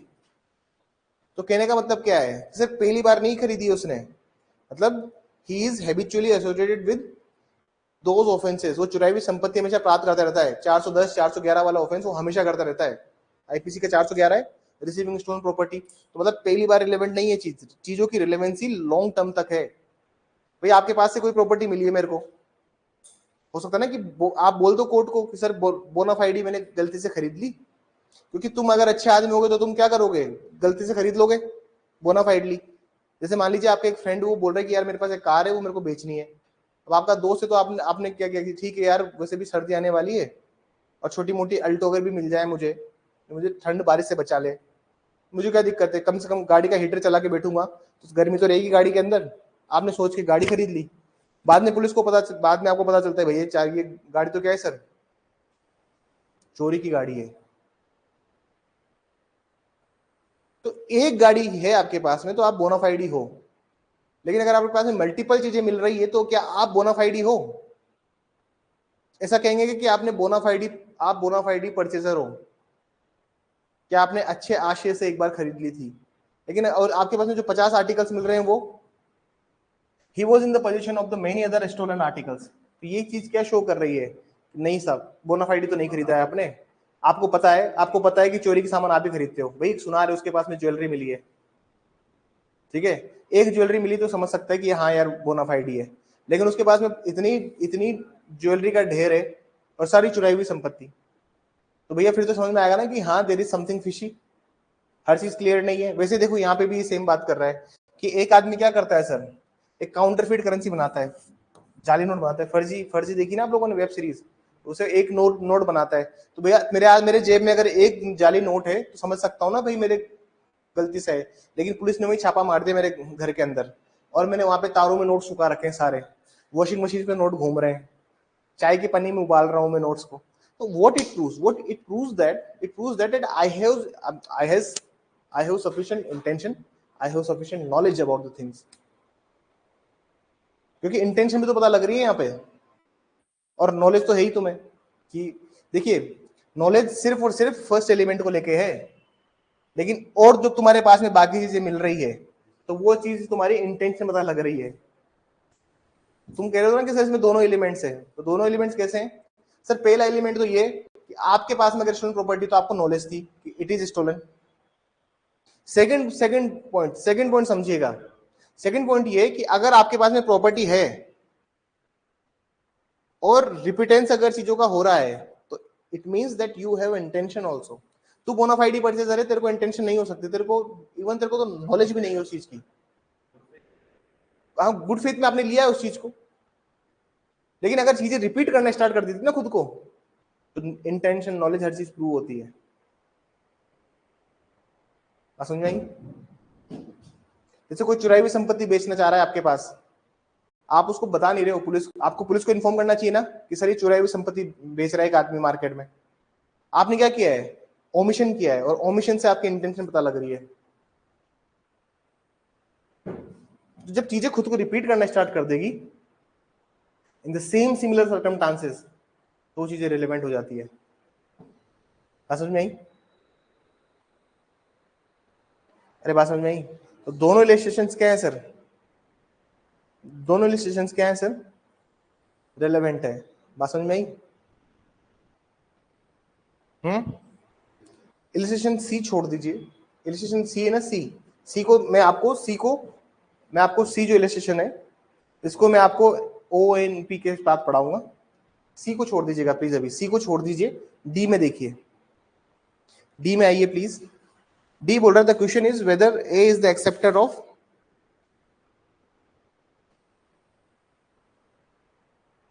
whether the A is the acceptor of bill of exchange, knew that the person of the payee was fictitious, the fact that A had accepted other bill drawings in the same manner। अब देखिए एक बार तुमने accept किया ना, अगर तुमने एक बार accept किया है तो उसमें तो फिर भी इतनी दिक्कत नहीं है, लेकिन जहां पे ये चीजें आप रिपीट करना स्टार्ट कर देते हो, तो देखो ये जो सेक्शन है सेक्शन 12 इस अधिनियम का जो है, सेक्शन 12 इस भारतीय साक्ष्य अधिनियम का, ये कोई नए प्रिंसिपल्स इनोग्रेट नहीं करता है। अब आप कोई नया प्रिंसिपल नहीं बता दिया इसने, ये कोर्ट के डिस्क्रिप्शन के ऊपर है पूरा सेक्शन, कि कोर्ट कहां से क्या इन्फ्लुएंस ड्रॉ करता है, कोर्ट कहां से क्या अनुमान स्थापित करता है, उस पर निर्भर करता है सब कुछ। समझ में आ रही है? आप देखिए ये जो इलस्ट्रेशन है, इस इलस्ट्रेशन में देखिए, the question is whether A is the acceptor of, illustration D देखिए, whether he is the acceptor of bill of exchange, knew that the name of the payee was fictitious, the fact that A had accepted other bills drawn in the same manner, they could have been transmitted। जैसे वो movie नहीं थी क्या, जैसे movie name हंगामा, जिसमें बाबू Bisleri करके एक फिशियस कैरेक्टर होता है, तो उससे पूछता है कि आपके पिताजी का नाम क्या है, तो वो कहता है तुलसीदास खान। याद है आपको मूवी? तो ऐसे अगर फिक्शियस नाम है, जो चेक के ऊपर नाम लिखा हुआ है तुलसीदास खान, और आपने उसको अलाउ कर दिया, तो उसने पहले भी बहुत फिक्शियस नाम पे अलाउ किया है चेक को। समझ में आई बात? सो अगर वो इन सब पे कर रहा है तो इसका मतलब ये है कि sir there is something fishy और इसका रोल था, इसका भी रोल था। इसने अलाउ कैसे किया इन चेक्स को? देखिए, the fact that A had accepted other bills drawn in the same manner, पहले भी कहा था सर फिक्शियस चीजें थी जिसने अलाउ कर दी थी, transmitted to him by the payee if the payee had been a real person is relevant, as showing that A knew the payee was a fictitious person। अगर उसे पता लगता है कि भैया वो चीज क्या है, अगर वो क्या है सर एक रियल पर्सन है और उसे पता लगता है कि जो पेई है वो कौन है, एक फिक्शिशियस पर्सन है। पेई कौन होता है? पेई वो होता है जिसके नाम पे आप चेक, जिसको चेक दे रहे हैं, अरे जिसको आप चेक दे रहे हो, हाँ ठीक है ना सर, वो चीज क्या बता रही है? तो अगर आप इलस्ट्रेशन की बात करोगे, इलस्ट्रेशन किसकी, इलस्ट्रेशन डी की बात करोगे तो डी क्या है सर? डी बात करता है किसकी? नॉलेज की, ठीक है। इलस्ट्रेशन ई में आइए please. A is accused of defaming B by publishing an imputation intended to the harm of the reputation of B. The fact of the previous publication by A respecting B showing the ill will part of the। अब यहाँ पे क्या हो रहा है sir? क्या बता रहा है इलस्ट्रेशन ई? यहाँ बता रहा है सर इल विल, वैमनस्य। क्या बता रहा है? वैमनस्य बता रहा है, इल विल बता रहा है। इलस्ट्रेशन ई में देख लीजिए, यहाँ पे इल विल बता रहा है। तो ये सब चीजें क्या है सर? रिलेवेंट है। और आप देखेंगे कि चीजें क्या हो रही है सर? रिपीट हो रही है हर सेक्शन में, हर इलस्ट्रेशन में चीजें क्या हो रही है सर? इसके इलस्ट्रेशन इंपॉर्टेंट है, यहाँ से मेंस का इलस्ट्रेशन आएगा, मैं आपको अभी कह रहा हूँ।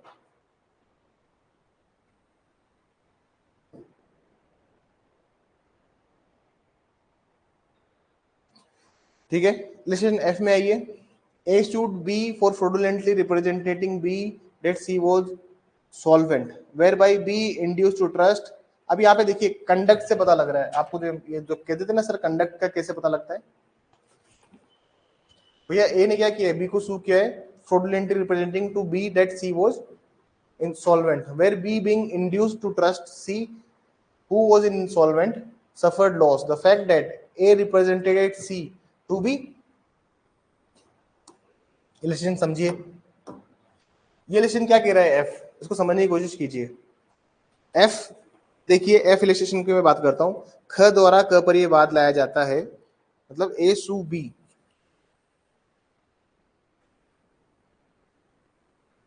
क्या होता है sir? A sued by B for fraudulent representation, मतलब बी ने क्या किया है सर?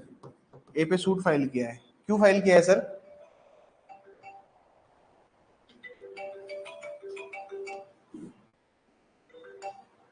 ए ने क्या किया है सर? उसके ऊपर सूट फाइल किया। अमित आना एक बार।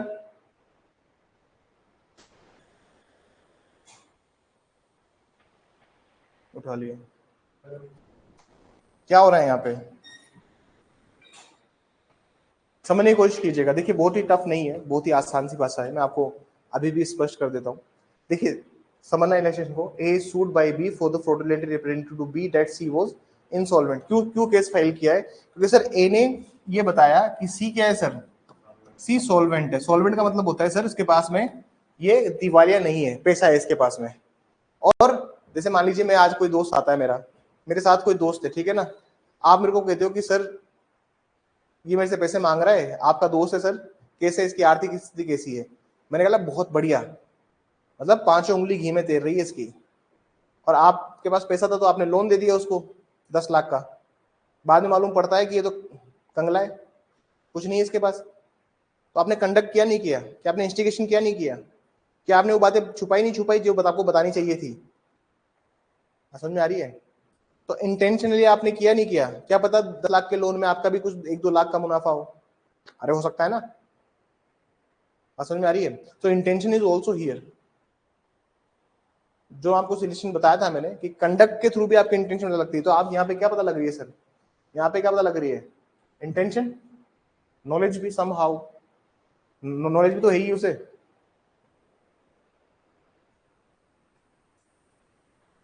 C was supposed to be solvent by his neighbors and by the person dealing with him is irrelevant. It's showing the A made the representation in good faith। अगर उसने good faith में किया है, अगर ए ने वहीं वो ट्रांजेक्शन क्या किया है सर? गुड फेथ में किया है। अरे हो सकता है ना कि एक दोस्त मिला हो सालों बाद और खुद उसने भी मेरे को गुड फेथ में रिप्रेजेंट किया हो कि भैया मेरे पास बहुत पैसा है, मेरे बिजनेस चल रहा है, मैं वहां बिजनेस करता हूँ। अब उसने कहते सर मैं चेन्नई में बिजनेस करता हूँ, मैं थोड़ी जा रहा हूँ चेन्नई देखने, या मैं हैदराबाद में बिजनेस है मेरा, लेकिन वो आया है बिल्कुल ओडी BMW से, तो मैं तो ये समझूंगा ना कि यार वाकई बढ़िया बिजनेस चल रहा है। क्या पता घंटे की रेट पे हिसाब से उसने किराए पे ली हो, हमें क्या पता। बात समझ में आ रही है? हमें क्या पता। अगर मैंने गुड फेथ में किया है तो भैया मेरी गुड फेथ है ना वो, तो बात समझ में आई। तो ये लेजिस्लेशन गुड फेथ भी बताता है, ये लेजिस्लेशन इंटेंट नहीं बताता है, अगर दोनों वेज में अगर आप लोगे तो। आगे देखिए, A is sued by B for the price of work done by B upon a house which A is the owner by the order of C, a contractor. A defense is that B's contract was with C, the fact that A paid C. बताइए legislation में क्या है मुझे।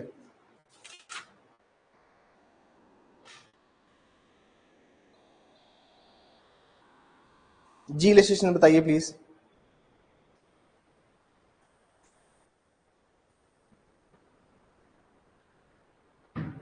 A is sued by B for the price of work done by B upon a house of which A is the owner by the order of C, a contractor. A defense is B contract was with the C.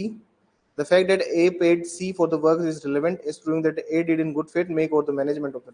ठीक है sir, इसको देखिए और समझने की कोशिश कीजिए क्या बोलना चाह रहा है इलस्ट्रेशन, समझने की कोशिश कीजिएगा प्लीज, समझिए इधर, इधर देखिए कि सर इस केस में क्या होता है, बी क्या करता है सर, ए पे केस फाइल कर देता है। अब ए कौन है सर, ए एक ओनर है किसी मकान का, कौन है, ओनर, ठीक है। बी ने कोई घर में काम किया है, बी मान लीजिए पुताई करने वाला था या कोई भी कैसा घर में कोई काम करवाना था, बी ने वो काम किया है, कोई भी इंडिपेंडेंट मतलब उसने काम किया, किसके कहने पे काम किया सर, इस बी ने काम किया किसके कहने पर, सी के कहने पर काम किया, समझने की कोशिश कीजिएगा, सी के कहने पर काम किया। सी कौन था, कॉन्ट्रैक्टर। तो भैया वो कह रहा है कि हमारा कॉन्ट्रैक्ट किसके बीच में था, सी, ए और सी के बीच में कॉन्ट्रैक्ट है। ए डिफेंस में ये बोल रहा है कि भाई मेरा कॉन्ट्रैक्ट जो था ना सी के साथ था, सी कौन था, एक सी एक ठेकेदार था साहब, कॉन्ट्रैक्टर था, इसके साथ मेरा सीधा था, और हमारा इसका डिफेंस ये था कि भाई मेरा कॉन्ट्रैक्ट किसके साथ था, सी के साथ था। भाई तू तेरा कॉन्ट्रैक्ट किसके साथ था, सी के साथ, और सी को हमने ऑलरेडी पे कर दिया है। ए कह रहा है भाई हमने पे कर दिया सी को, तेरा जो काम था उसका हम ऑलरेडी पे कर चुके हैं सी को, क्योंकि तू सी के थ्रू आया ना हमारे पास में, तेरा मेरा कोई डायरेक्ट लिंक तो था नहीं, तो सी के थ्रू आया मेरे पास में, ये कहानी है। अगर उसने गुड फेथ में किया है तो चीज क्या है, रिलेवेंट, समझ में आई। अगर उसने ये चीज किस में करी है सर, गुड फेथ में करी है, इसी को हम कॉन्ट्रैक्ट में एक शब्द बोलते हैं, क्या बोलते हैं, प्रीविटी ऑफ कॉन्ट्रैक्ट चलता है इंडिया के अंदर। कौन सा केस था, मैडम ने पढ़ाया होगा ना आप लोगों को, कौन सा केस था प्रीविटी ऑफ कॉन्ट्रैक्ट का, Tweddle versus Atkinson, M C Chacko versus State Bank of Travancore, पढ़ा है। अरे कुछ याद ही नहीं है, हर जगह हाँ हाँ करते रहते हो आप लोग, याद है ना, अरे याद नहीं है, पढ़ाई वढ़ाई करते हो नहीं करते हो, कॉन्ट्रैक्ट नहीं पढ़ाया तो कॉन्ट्रैक्ट पढ़ा नहीं आपने, आप थे तो तब तो चल रहा था कॉन्ट्रैक्ट, तो क्लासेस लो, लेट खत्म हो जाएगी, ठीक है पढ़ाई करोगे, ठीक है पढ़ाई कीजिए। एच देखिए, एच लेजिस्लेशंस देखेंगे please. A is accused of dishonest misappropriation of property which he had found the। अभी सर ये शब्द ये होता क्या चीज है, मैं आपको बता देता हूँ, जिसको नहीं पता क्या होता है डिसऑनेस्ट मिसअप्रोप्रिएशन ऑफ प्रॉपर्टी, इसको समझिए क्या चीज होती है, डिसऑनेस्ट मिसअप्रोप्रिएशन ऑफ प्रॉपर्टी क्या होता है, इसको समझिए एक बात।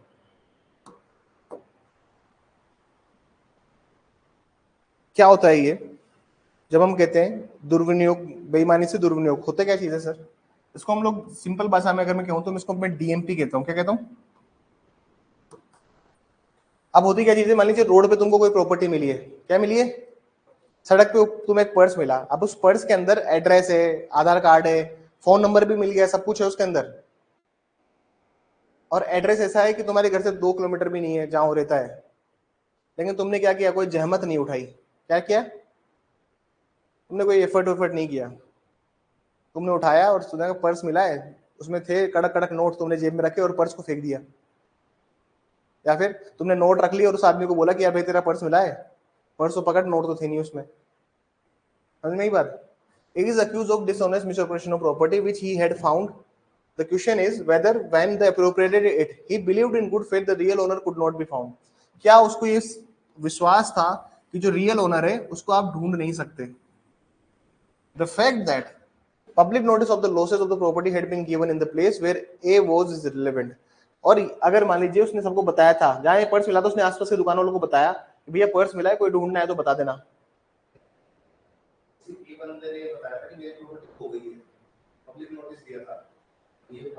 The fact that the public notice of the loss of the property had been given in the place where A was is irrelevant. अच्छा हाँ ठीक है, पब्लिक उसने भाई जहाँ पब्लिक प्लेस में बताया कि भाई जहाँ पे वो रहता था बताया कि भाई प्रॉपर्टी खो गई है, वो चीज क्या है, रिलेवेंट है। As showing that A did not in good faith believe that the real owner of the property could not be found.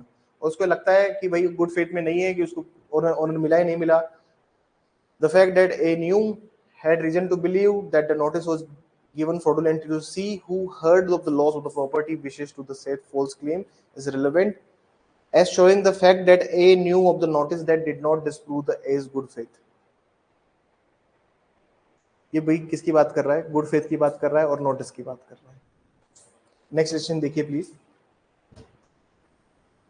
A is charged with shooting at B with intent to kill him. In order to show the A's intent, the fact A is having previously shot B may be proved. The previously shooting may be proved. देखिए यहाँ पे एक illustration है, मैं आपको इस illustration को थोड़ा समझाना चाहता हूँ। ऐसा है कि ए के ऊपर ये चार्जेस है कि उसने बी को इंटेंशन से उसने उसको मारा है। In order to show as intention, उसने अगर पहले भी प्रीवियसली भी अगर गोली चलाई है उसके ऊपर, तो सब चीजें भी क्या है सर, रिलेवेंट है। आगे देखिए, A is charge with sending threatening letters to B, the threatening letter previously send, अगर उसने पहले भी वो लेटर्स भेजे हैं तो सब भी चीज क्या है सर, रिलेवेंट है। भाई पहले भी उसने ऐसे धमकी भरे खत उसको भेजे हैं। अब जैसे अभी जो ये मर्डर वगैरह हुआ तो उसमें पहले भी तो धमकियां मिली रही थी, अब धमकी जैसे पहले भी मिली रही थी और अभी मर्डर हो गया तो वो चीज क्या है सर, रिलेवेंट है कि धमकियां तो पहले भी मिली है। समझ में आई। The question is whether A has been guilty of cruelty towards B his wife. सवाल ये है कि भैया ए क्या गिल्टी है अपनी वाइफ के अगेंस्ट क्रूरता करने का। Expression of their feeling towards each other shortly before और after alleged cruelty are relevant facts. मतलब ये चीज किससे डील करती है सर, ये बात बताती है स्टेट ऑफ बॉडीली माइंड और फीलिंग्स के साथ में। क्या बता रही है ये, बॉडीली माइंड और बॉडीली फीलिंग्स की बात कर रही है कि दोनों एक दूसरे के बारे में क्या सोचते हैं, जो भी एक दूसरे के बारे में क्या एक्सप्रेस करते हैं झगड़ा करने के पूर्व। भाई किस बात पे झगड़ा करते हैं, तो वो जो बात एक्सप्रेस करते हैं ना सर, अरे क्रूरल्टी कर रहा है अगर हस्बैंड तो वो किस बात पे कर रहा है, तो जो बॉडीली माइंड और बॉडीली फीलिंग्स जो है एक दूसरे के प्रति, उस जो चीज को आप बता रहे हो वो चीज क्या है सर, रिलेवेंट है। आई देखिए, the question is whether A's death was caused by provision, statement made by A during his illness to his symptoms are relevant fact. तो ये चीज क्या है सर, बॉडीली फीलिंग है। भैया सवाल ये है कि एक की जो मृत्यु हुई है वह जहर से हुई क्या। भैया जैसे ही उसको स्टेटमेंट, जब वो बीमार था, भाई जहर खाते एंड टू एंड तो मर नहीं जाएगा ना, साइनाइड थोड़ी खाया है, कोई पॉइजन खाया है तो उसको जी घबरा रहा है, उल्टी हो रही है, चक्कर आ रहे हैं।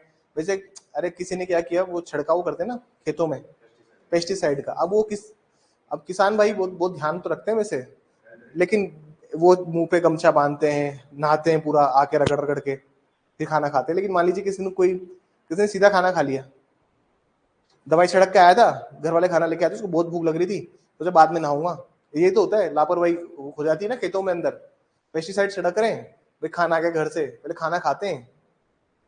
या फिर नहाने के लिए लाइट नहीं आ रही थी, हमारे पास में किसान एक्सपायर हो गया था, उसमें कहता वो नहा के खाता था, लेकिन उस दिन क्या लाइट नहीं आ रही थी, ठीक है ना, तो सोचा लाइट आएगी तब आ जाएगी, मैं तो उसने हाथ धोए रगड़ रगड़ के अच्छे से और खाना खा लिया। उसको फिर सिम्टम्स आए, जब सिम्टम्स आते हैं पॉइजन के तो वो अलग अलग उसमें आते हैं, जी मचलता है, उल्टी आती है, घबराहट होती है ना, अकड़न से आती है बॉडी के अंदर। सबके सिम्टम्स अलग अलग होते हैं। किसी को सांप ने जहर काट खाया है,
रिलेवेंट है।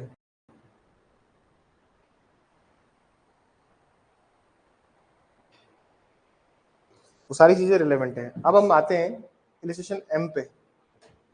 एम देखिए, the question is what was the state of A health, ये हो गया, एम हो गया ना कंप्लीट। अब सर ये 3 इलिस्ट्रेशन है जो बहुत इंपॉर्टेंट है, एन, ओ और पी। अभी समझिए ये इंपॉर्टेंट क्यों है, और अगर मेंस में आएंगे तो ये 3 इलिस्ट्रेशन आएंगे। अभी क्यों इंपॉर्टेंट है, क्या है इनमें इलिस्ट्रेशन में? सर ये 3 इलिस्ट्रेशन है जो कि बेहद इंपॉर्टेंट है with respect to examination. NOP को समझिए, रटना मत, बस समझने की कोशिश कीजिएगा, प्लीज रटने की कोशिश मत कीजिएगा। आप एक बार समझिए तीनों इलिस्ट्रेशंस को,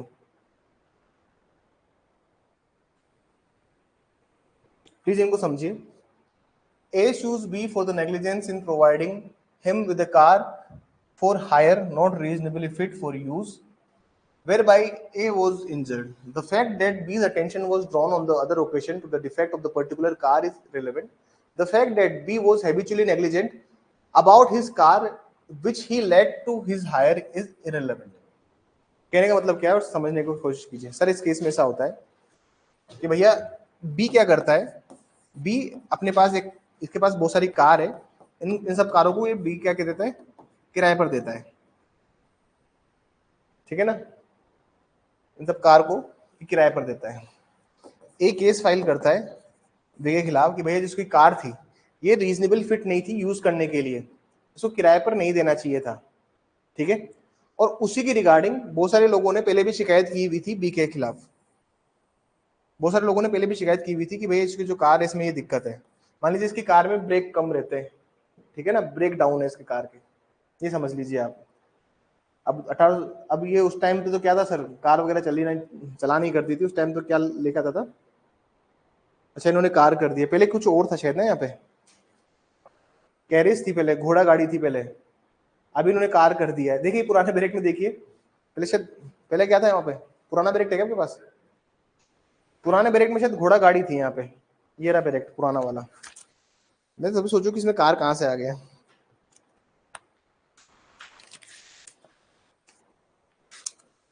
मुझे सर क्यों लग रहा है कि इसमें कार नहीं थी पहले।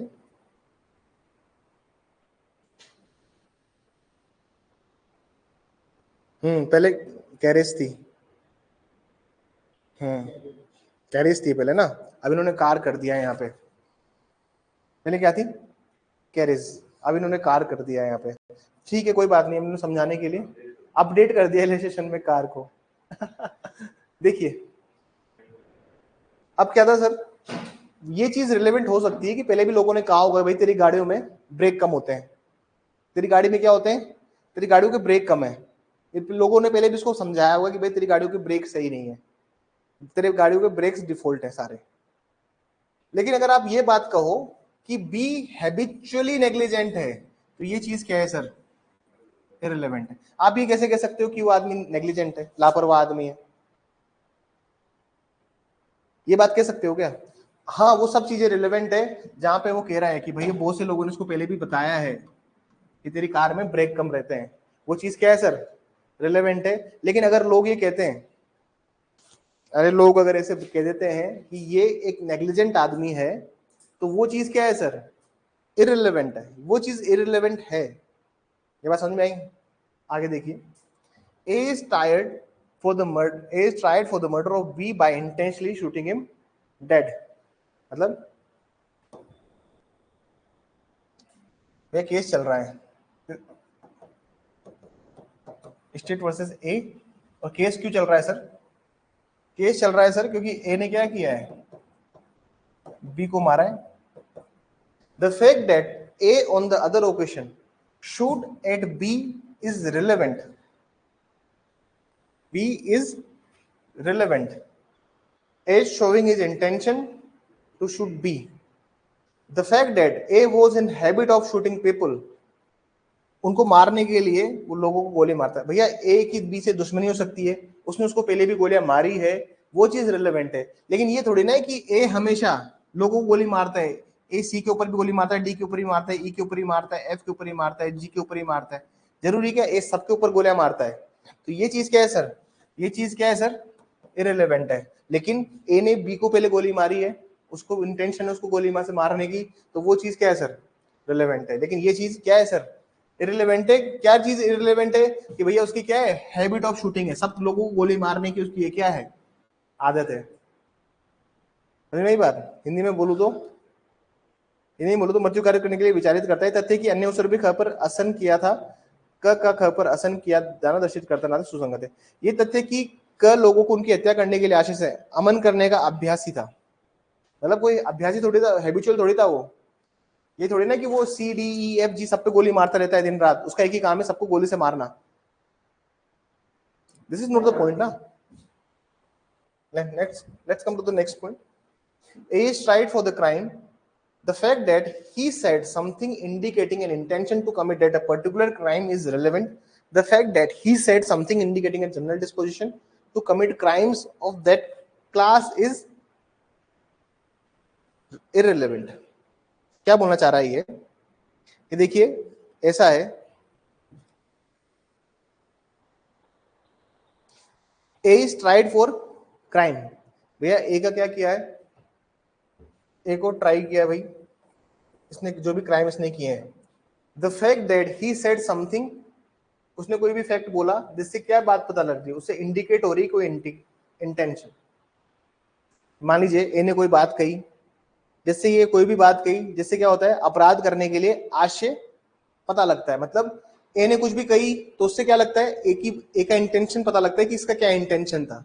ठीक है, that particular crime is relevant. अगर उसने कोई भी बात ऐसी वो कोई भी बात ऐसी कह रहा है जिससे उसका इंटेंशन पता लग रहा है, तो वो चीज क्या है सर? वो चीज रिलेवेंट है। अगर वो कोई भी बात ऐसी कह रहा है जिससे उसकी बात पता लग रही है, तो वो चीज क्या है? रिलेवेंट है। The fact that he said something indicating a general disposition to commit crime of that class is irrelevant. General disposition क्या है? अगर मान लीजिए वो जनरली ये बात करता है कि मैं उसको मार दूंगा, इसको मार दूंगा, इसको मार दूंगा, उसको मार दूंगा, तो वो चीज क्या है सर? वो इररिलेवेंट बात है, वो विसंगत बात है। आप उसको पकड़ लिया किसी क्राइम के अंदर, उसने उसके क्राइम से रिलेटेड जो बात कही जिससे उस बात से उसके इंटेंशन का पता लगता है, तो वो चीज रिलेवेंट है। लेकिन वो जनरली ये बात बोलता है कि हम उसको भी गोली मार देंगे, हम उसको भी गोली मार देंगे, हम उसको भी गोली मार देंगे, हम उसको भी गोली मार देंगे, तो ये चीज क्या है सर? ये बात इररिलेवेंट है। समझ में आई? वो अगर जनरल डिस्पोजिशन करता है तो वो चीज इररिलेवेंट है। मतलब जनरली अगर वो कोई बात कह रहे थे, मान लीजिए किसी कोई गैंग मेंबर पकड़ लिया किसी क्राइम के चक्कर में, भाई तू क्यों मारने आया था इसको, जो इसने स्टेटमेंट दिया कि हम लोग उसको इसलिए मारना चाहते थे, उसकी जो इंटेंशन पता लगी उस काम को करने से, तो वो चीज क्या है सर? रिलेवेंट है।